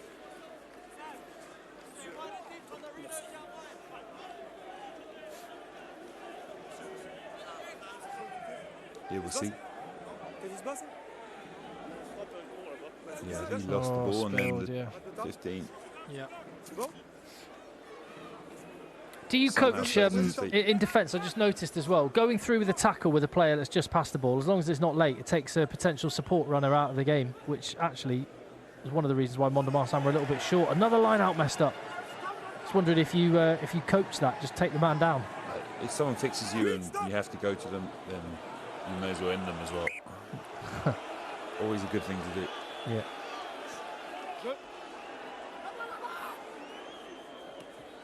Well, line-outs of neither team is working. It's given Mont-de-Marsan opportunities. They've got into the 22 with their last 2 attacks. Repli, repli, repli, repli. Billy Duplessis sticks it up. Oh, they've got a collision here. Oh no. En avant, avantage. Tuifua was chasing, couldn't get it. Nudge through from Segui. I think he knew he had a knock on there, so he went for a little chip, although some refs might call that a kick.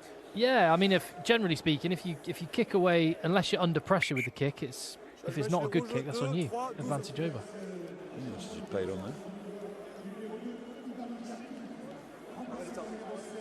Some more replacements dinosaurs. coming on. I think we've seen the end of Big Neffy for the evening.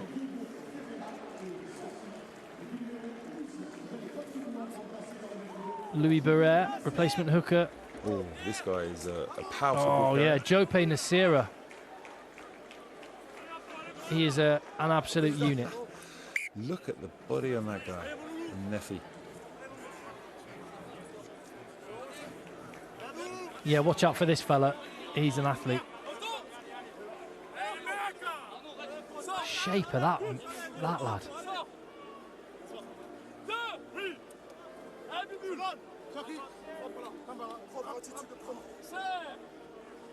Flexion. Right, replacement front rows are all on. Segui's having to step up at scrum half. Osset breaks from the base. Segui, intelligent nudge through. Yeah, clever play.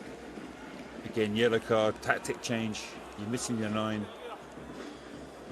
10's dropping in. 10 was telling his forwards to take their time walking to the line out as well.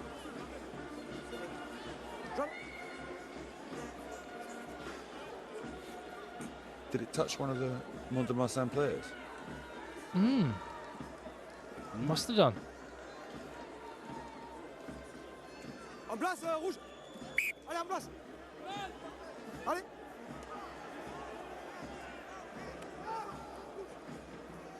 Matthews, Charlie Matthews. he is very, very good at the line out. Premier arrêt. And him and Chajanidze love having a hug at Mauls. First carry for Jope Nasira. Segui snipes.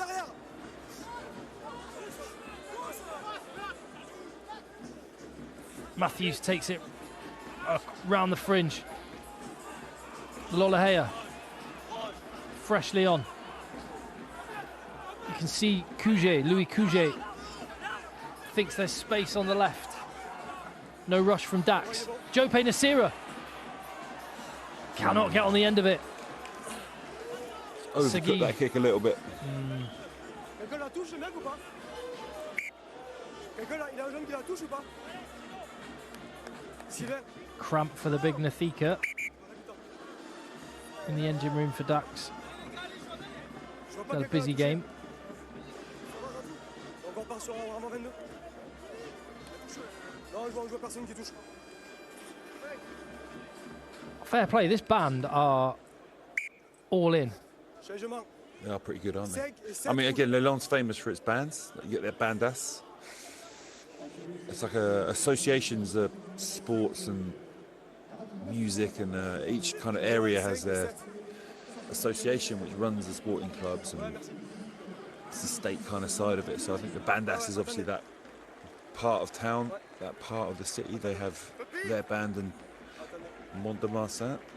They have numerous bandas in their city, and the one there tonight is been going non-stop. Rafi Bignet's organised one to meet us once after a game. It's quite cool. They're playing loads of blue stuff. It was awesome. Actually, a few drinks after a famous Wasp victory in France somewhere. Sam Wasley is fresh on, makes the tackle.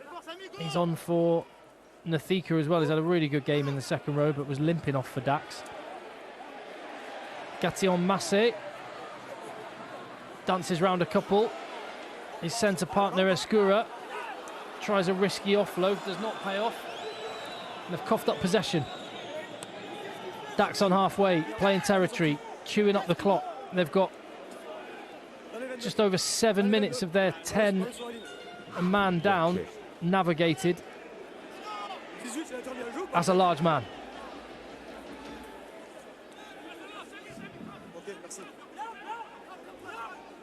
Sam Wasley, trying to think what. Guess the nationality, Joe. Waz. How's Wasley spelled? W-A-S-L-E-Y. I'm going to go for Canadian. He's a Kiwi.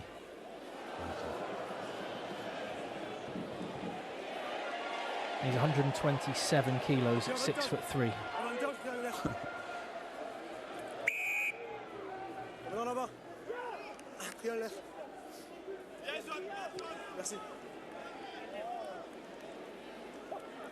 Just trying to work that out. 127 kilos is like, that's 20 stone. Wow. Another dinosaur. No wonder every small French town has a butcher's. That was a fair game, wasn't it? It was a penalty for that. Okay. Is it really? It's a head on head. I know. For taking him out in the air.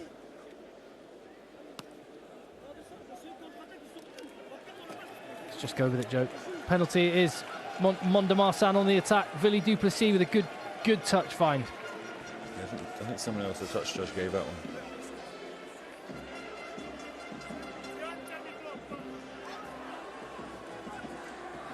Still 22 minutes to go. Yeah. 4 points. One score. He has got a good view. Needs to get some stilts for gigs. That'll be one way. Would they let you take stilts into gigs?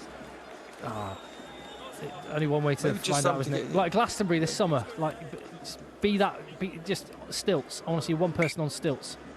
That guy on stilts. In fact, that outfit with the fur and stuff, that is just pure Glastonbury right there. It's going to be I'd love to see him in that get-up. Like a fur gilet, long gilet, and skin-tight joppers and stilts. And a massive beret, l'onde beret. Much more than local bragging rights on the line as we move towards the final quarter of this game. Just trying to find out. I'll get a word from Dougie in my ear what the Béziers Provence score is.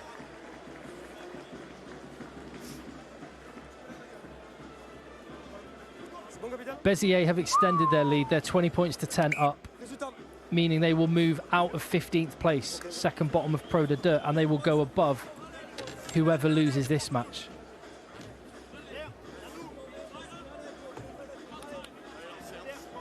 And the losers last night in our live game, Biarritz, are the guys that are going to drop. Should Béziers hang on, they're who are going to drop into the playoff spot. Relegation playoff spot. Is the Nevers game in Nevers? Nevers are playing at home tonight, yeah. They've been free for. What's the score in that one? 15-8 to Valence away. Oh, good scrum from Dax.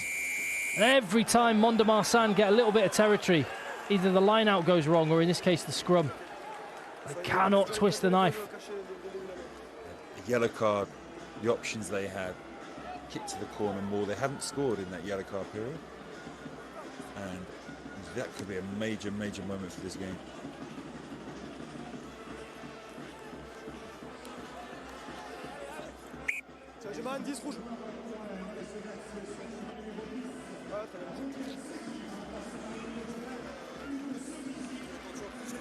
Hard to know from that angle. Who is responsible?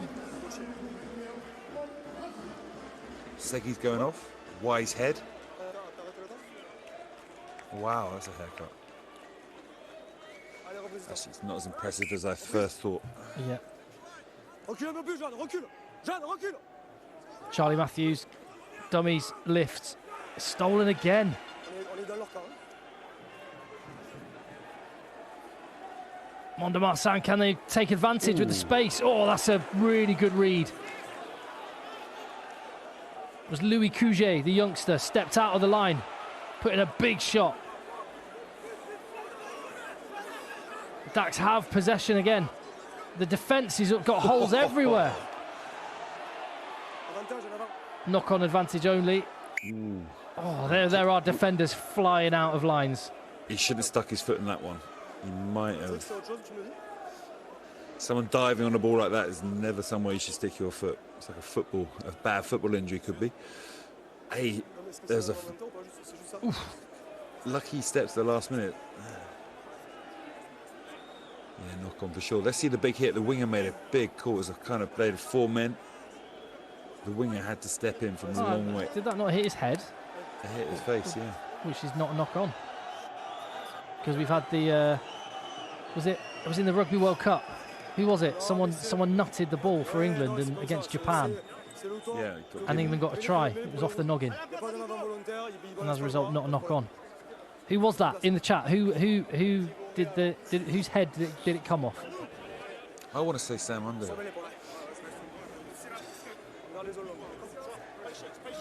That was the shot. That was nice. Massive moment. 3v1. The passer before probably carried the ball just a little bit too far, so the winger was close enough to just pull the trigger and go for it. Was it Joe Marler? Did it come off Joe Marler's head? I'm waiting for the chat. Someone will know. Our collective knowledge, far better than mine. It was Marler. There you go. Thank you, Joe Marler. Appreciate it. Nice, Tim. Thank you, Tom. Thank you, Mark. Thank you, Maverick. David Lollahea. What do you ask for? Like, I appreciate there's probably cultural heritage with that haircut, but what do you actually physically say to the person who's cutting your hair to get that? No, actually, now I look at it again. You do that yourself, don't you? That hair. David Lollahea.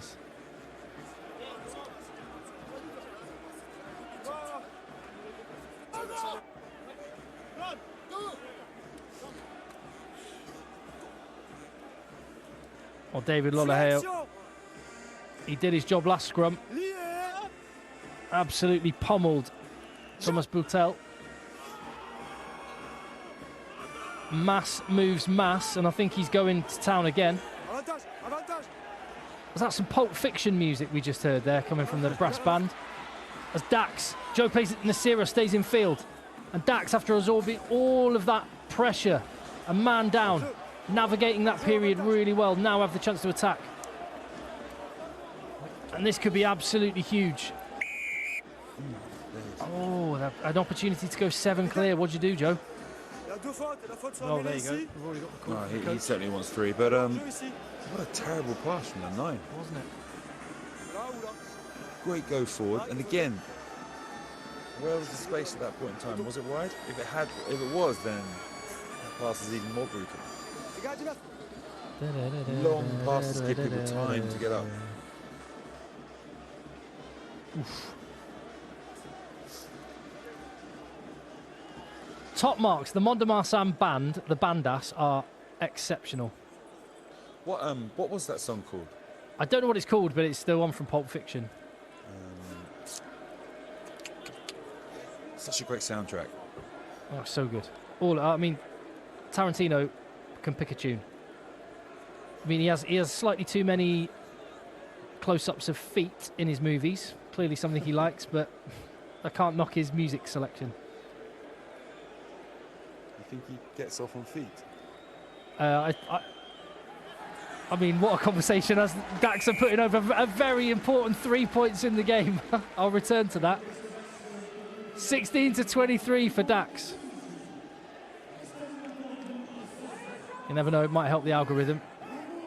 No, there's... I mean, I'm only giving my opinion here, but I would suggest, in my opinion, yes, is the answer to that question. There's too many shots of bare feet for it not to be something Tarantino quite likes. Anyway, I digress. Let's get on with the last 15 minutes of this game. Lelon derby. Still one score in it, but Dax have a 7-point advantage.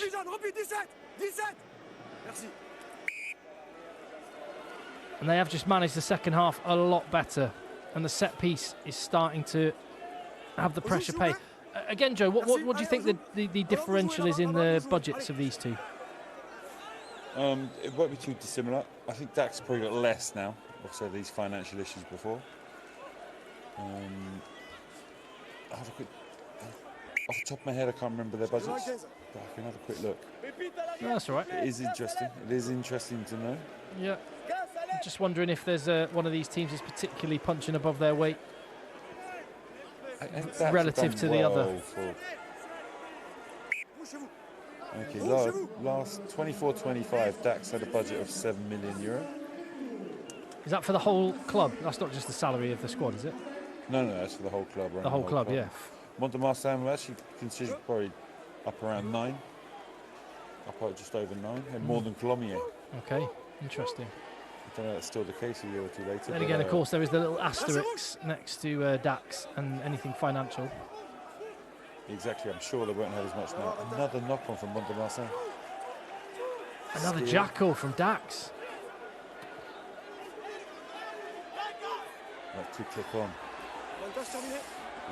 Marsan could be getting sucked into trouble here. Oh, he touched it down. I bet he was thinking about leaving that and worry about Pochino. Goal line dropout rather than a scrum all the way back.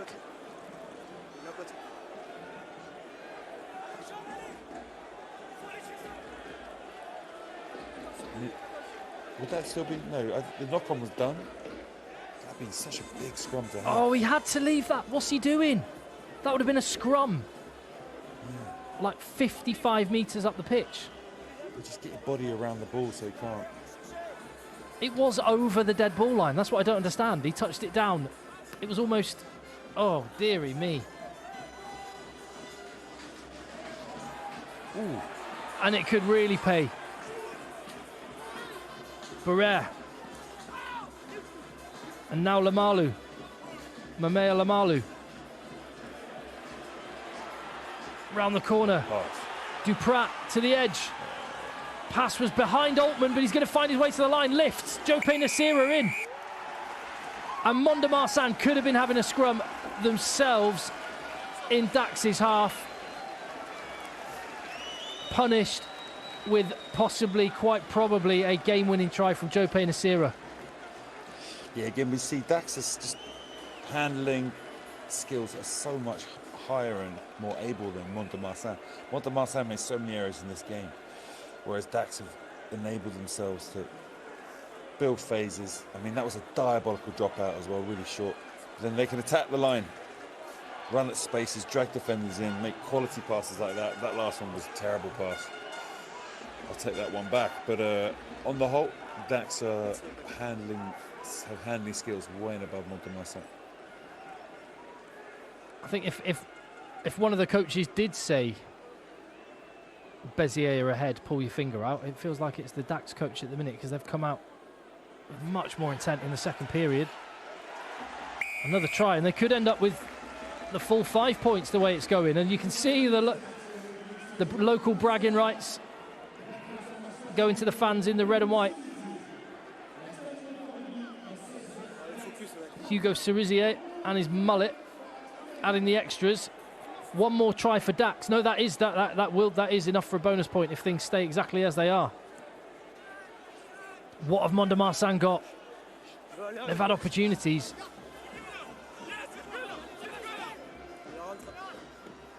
So every point counts. Dax will not want to let Mont-de-Marsan score another try. Billy Duplessis, who is a kick intent, they're going to have to chance their arm.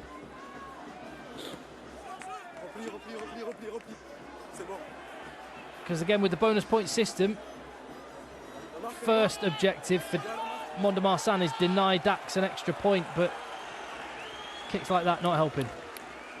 Yeah, I think the crowd are going to start booing pretty soon. Mont de Marsan, really, at that point at which Willy Duplessis made that line break, and the Dax player got yellow carded for killing the ball, or not releasing and then killing the ball.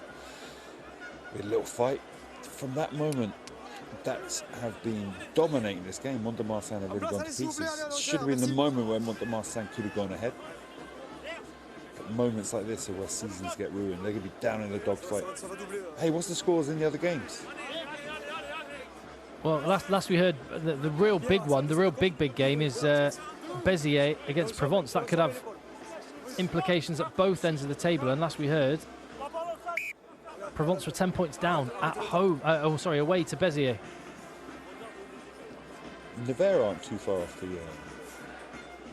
relegation zone either. Béziers still leading by 10 points. So, yeah, as it stands,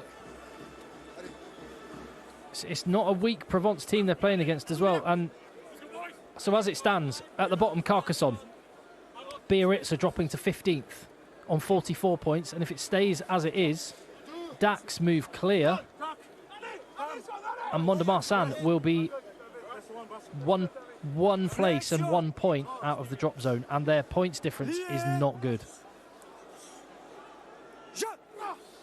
So this 10 minutes for Mont de Marsan could be absolutely huge in the context of their season. For Dax, it's a really, really rare away win they are 10 minutes away from. Only 2 wins away from home all season.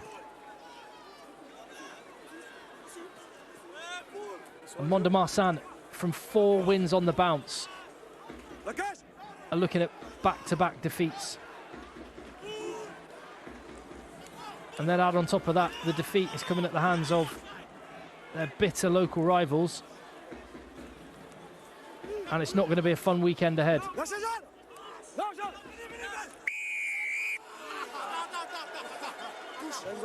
I mean, I don't know how many times a referee has to say no before you give it up.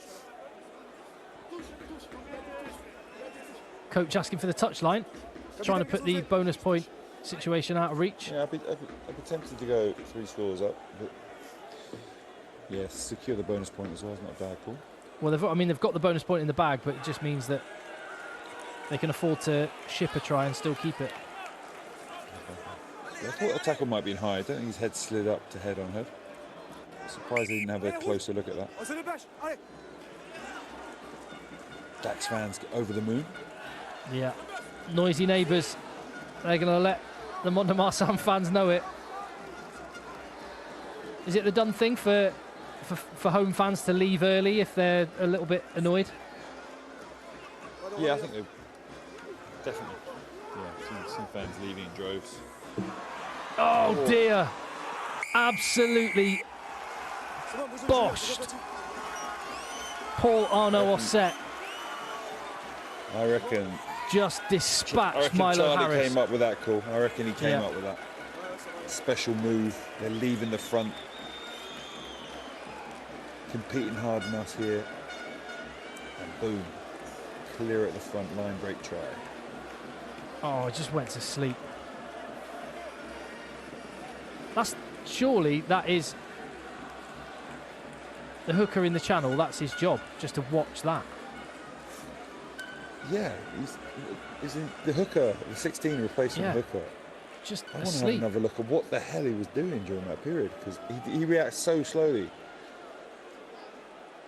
to what happened, and then the replacement hooker, the scrum half, just gets bombed over the line. No chance to stop him.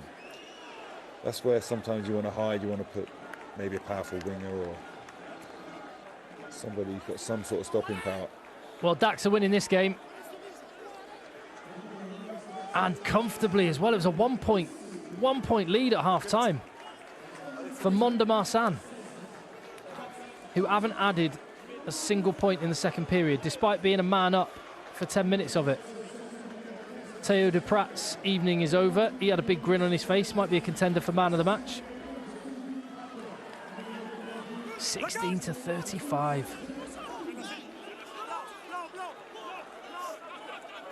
I've been really disappointed in Marsan. Yeah, I thought after the form they had, they'd be four wins before losing one game where they turned the team around. At home, putting their first team out, it's so disappointing. Against the local rivals, every time I've seen them, they've had massive forwards that have been really powerful and backs that like to have a go, but we've seen none of it. Give credit to Dax. Maybe we can see a glimpse of it now, but it's too late. I suppose if they hurry up and get a try, it's not too late to take an extra point away from Dax. That's nice hands. Iya Shagashvili. He's worked hard.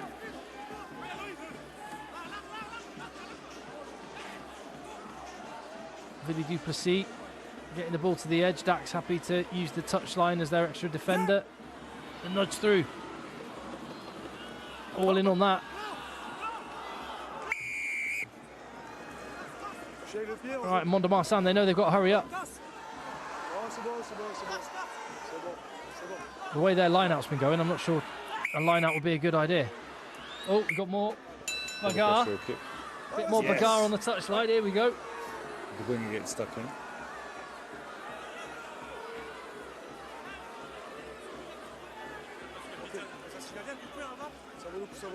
I mean, it's quite an interesting Nevers to be down in the relegation battle now firmly, like one win ahead. Yeah, Nevers are 48 points, and Marsan are finishing this game 45. Béziers are going to move up to, if they win, if they stay in front against Provence. Although Provence have just scored, so 20 points to 15 as it stands.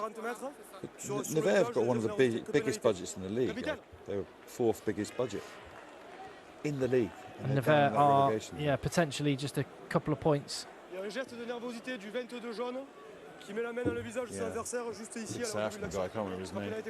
Can I just say, as we're chatting about this, how much I love the fact we're chatting about what's going on at the bottom of a league table. We can, because of the relegation thing. Exactly. So I know people in England. Newcastle now. Yeah, exactly. Who cares? Well, who cares? Just don't watch it. But unless you're a Gloucester or a Newcastle fan, I don't think anyone cares. That's kind of the point. But as much as I understand the argument that, well, the Championship teams aren't very good, but the problem is Championship teams aren't very good because they haven't had the ability to get promoted or for the last 10 years, even though they've been saying, oh yeah, we're bringing it back. Anyway, I'm going off on one. Get off your soapbox, Tim.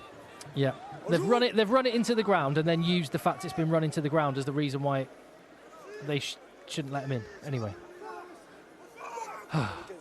I'm just glad there's relegation in French rugby.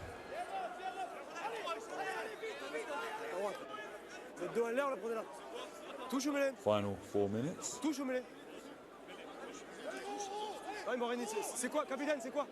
Definitely take the line out, mate. You're getting piled in this ground. Ooh.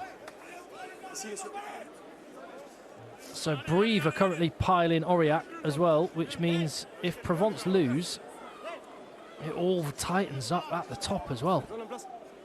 Brive will close right up. They can't get to third, not now. Not now, Valence are winning there. And Valence are winning, so probably not. But they can. But Provence in fourth. Maybe Provence are trying to do what you said yesterday evening, Joe, and finish sixth. Honestly, I don't think you want to go to Van.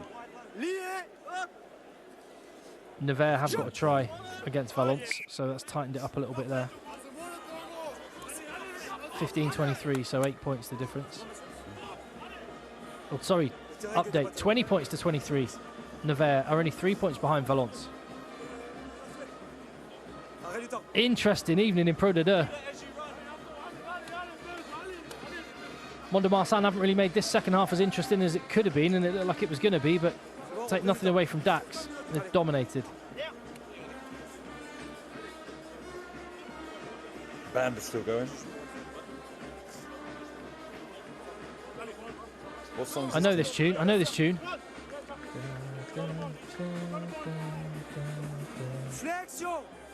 What is that? It's a pop song. I don't know. Okay, Name that tune. Oh, I know it. As Mont de Marsan carry on. It's really hard to watch rugby and think about a song at the same time. Not one for multitasking. Oh, come on. Dax trying to rub salt in the wound.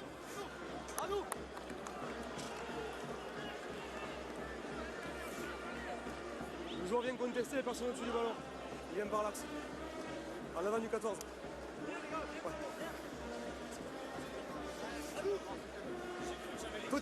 Peut-être, mais je ne suis pas sûr. Guess in the chat that it's Offspring. Is that Non, je Offspring? ne suis pas sûr. I'm not sure it's an Offspring song. It might be, actually. Yeah, Kids Aren't Alright, yes. Ah, what a tune. I cannot believe Offspring and the Kids Aren't Alright is being played by a brass band in at the Lelon Derby. Pro de Dirt has everything. If we do something this season, we bring people out to France. We need to hire one of these bands just to follow us around playing tunes. Flexion. Lié. Je. So just an update for you, Joe. Volants are now only a single point ahead against Nevers. So it could be that third place and fourth place end up losing. Mont de Marsan, something to cheer about. The game is done. They're not going to deny Dax the bonus point. There's really nothing on this one. Milo Harris, bit of pride's all that's on the line. He could probably try passing a little bit better than that for a scrum half. Oh my God. Oh my word. Oh my word. Oh my days. How embarrassing. The poor guy. Reculez. Le 12 hors jeu.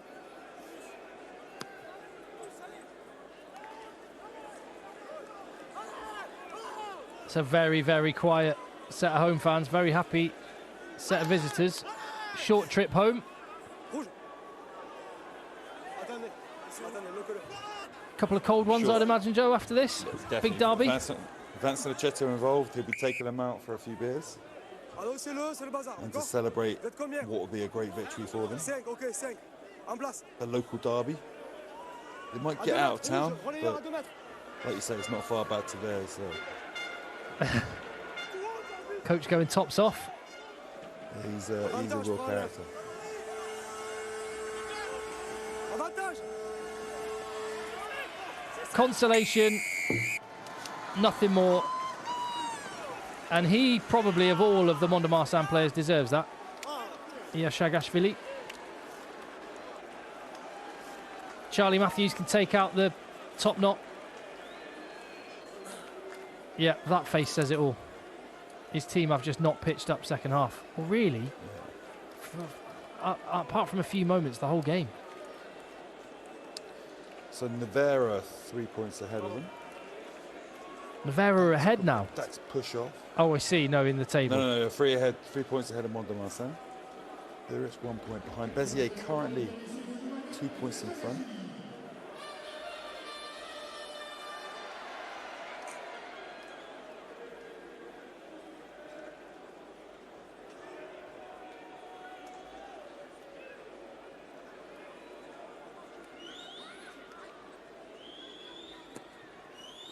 I like that Dax chased that down. Put him off enough. And there we go. Lelon Derby finishes Mont de Marsan 21, Dax 35. 5 tries to 2, dominant second half. And, yeah, Sir lose a lot. Yeah. And his team, unfortunately, lose again. Bragging rights for the Rouge. Charlie Matthews, very happy.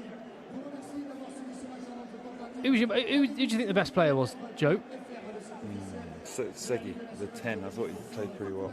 Yeah, Very intelligent during that yellow card period. it's a fair shout. Created some good moments. I thought Duprat The line well. Duprat was good at fullback. The number 8, Paul Arnaud set, made a nuisance of the breakdown. I actually thought Charlie Matthews bossed the line out for the most part. Yeah, actually Charlie Matthews had a... I don't know. Marsan line-out was really weak. One of the reasons probably Charlie is defending it well. But yeah, certainly, if he's running their line-out, he's doing a good job. Right, we'll see what some of... Gnaws. Yeah. Here we go. Let's see what Skip's got to say. Barry doesn't look too happy.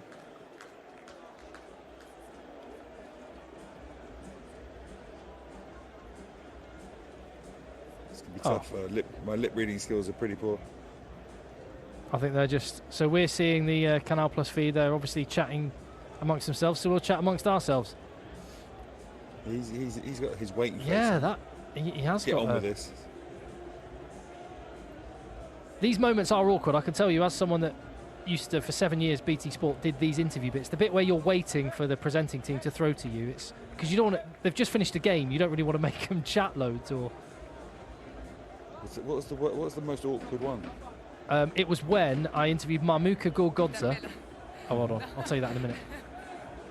It's a good story, actually. What an interview, though. Mamuka Gorgodze, yeah, he won the man of the match for Toulon against Sale. They sent Lee Halfpenny and him over, and I asked... Jean-Baptiste, la victoire, le gros coup ce soir dans ce derby, c'est vous qui Big win l'emportez for you ici à tonight. Marsan. Comment Massive vous vous win sentez? in the derby. Non, mais heureux ce soir. On avait coché ce match. Je crois qu'on était déçus de notre performance la semaine dernière. On s'était dit qu'on était passé à ça de la catastrophe. On avait envie de mettre une autre intensité. Lundi, on a fait une grosse semaine. Autant la semaine avant, ça avait été moyen. Mais dès lundi, j'ai senti les mecs concernés et envie de bien faire. Et on s'était dit qu'il fallait qu'on court pendant 80 minutes, qu'on joue les uns pour les autres et d'être solide sur les bases. Et on a répondu présent. On avait dit aussi que c'était quasiment une finale pour nous, même s'il reste quelques matchs, mais avec tout ce qu'on a bouffé, il fallait se payer. On avait envie de marquer le club. C'était encore une année avec 4 victoires dans les derbys. Donc à notre petite échelle, on marque l'histoire de l'US Dax et avant tout, avant le classement, avant les points et tout ça, on voulait marquer l'histoire de l'US Dax et je pense que on a fait une grande partie aujourd'hui et on peut être heureux de la prestation que l'on sort ce soir. Feature in the history of Dax. On vous laisse aller profiter de l'ambiance. Mark the history of Dax, keep the club going, I think he's referring to. There we go. See if the other interview's coming straight away. So I interviewed Mamuka Gorgodze, and I just assumed he spoke English, otherwise they wouldn't have sent him to me. And I asked him a question, he didn't have a clue, and I looked to Lee Halfpenny as if to say, oh, can you speak French? And Lee Halfpenny spoke no French. And so he just repeated the question I said, only slower. And Mamuka Gorgodze still just shrugged. And I just shook Mamuka Gorgodze's hand and went, thank you. And off he went. And that was it. And Mamuka Gorgodze's face the whole time was like sort of unmoved. I'm about to rip your head off. Yeah, exactly. Yeah, he's got a 1,000-yard stare, hasn't he? Yeah. A very present human, isn't he, around him, yeah. 100%. And then... Powerful guy. Yeah. So we'll give it a few more seconds. Let them play their drums. Let them play their drums, otherwise we'll see if we can hear the... he does not look happy. This is the fly half Leclau. It's like his first moustache. Alexandre, bon, vous tombez ce soir à la maison dans ce derby face à Dax qui était aussi crucial dans le maintien pour vous. D'abord, dans quel état d'esprit vous êtes? Denardi the wing, yeah. Déçu, il n'y a pas d'autre mot. Ce soir, on How est do you déçu. feel about On n'a pas été à la hauteur, toute l'équipe. Et je tiens à m'excuser auprès du peuple montois qui avait fait le déplacement, qui était là, présent. Il y avait 10 000 personnes. So, just apologies from the club, apologies from us to everybody who came tonight. Qu'est-ce qui a pêché ce soir? Pas mal d'imprécisions, de ballons perdus de votre côté? So what was tout, the worst on points était trop tonight? approximatif, on fait retour de deuxième mi-temps. Yeah, really pas playing. Dès qu'on marquait, on reprenait des points. Imprecise. Et voilà, ce soir, ils ont été meilleurs que nous. Et voilà, ça They va were être better une saison difficile jusqu'au bout. Et It's voilà, ce soir, going to be a difficult season to the very end. Merci Alexandre. That was, yeah. Ooh. He didn't enjoy that, did he? I'd rather have watched them with the drum, to be honest, and just spared that poor guy the pain. Allez Le Rouge, that tells the tale of this evening. Thank you for watching. Subscribe to the channel. Join us for more Pro Dido next week. Brive. We're at Brive for that. No, Valence Brive should be a big one.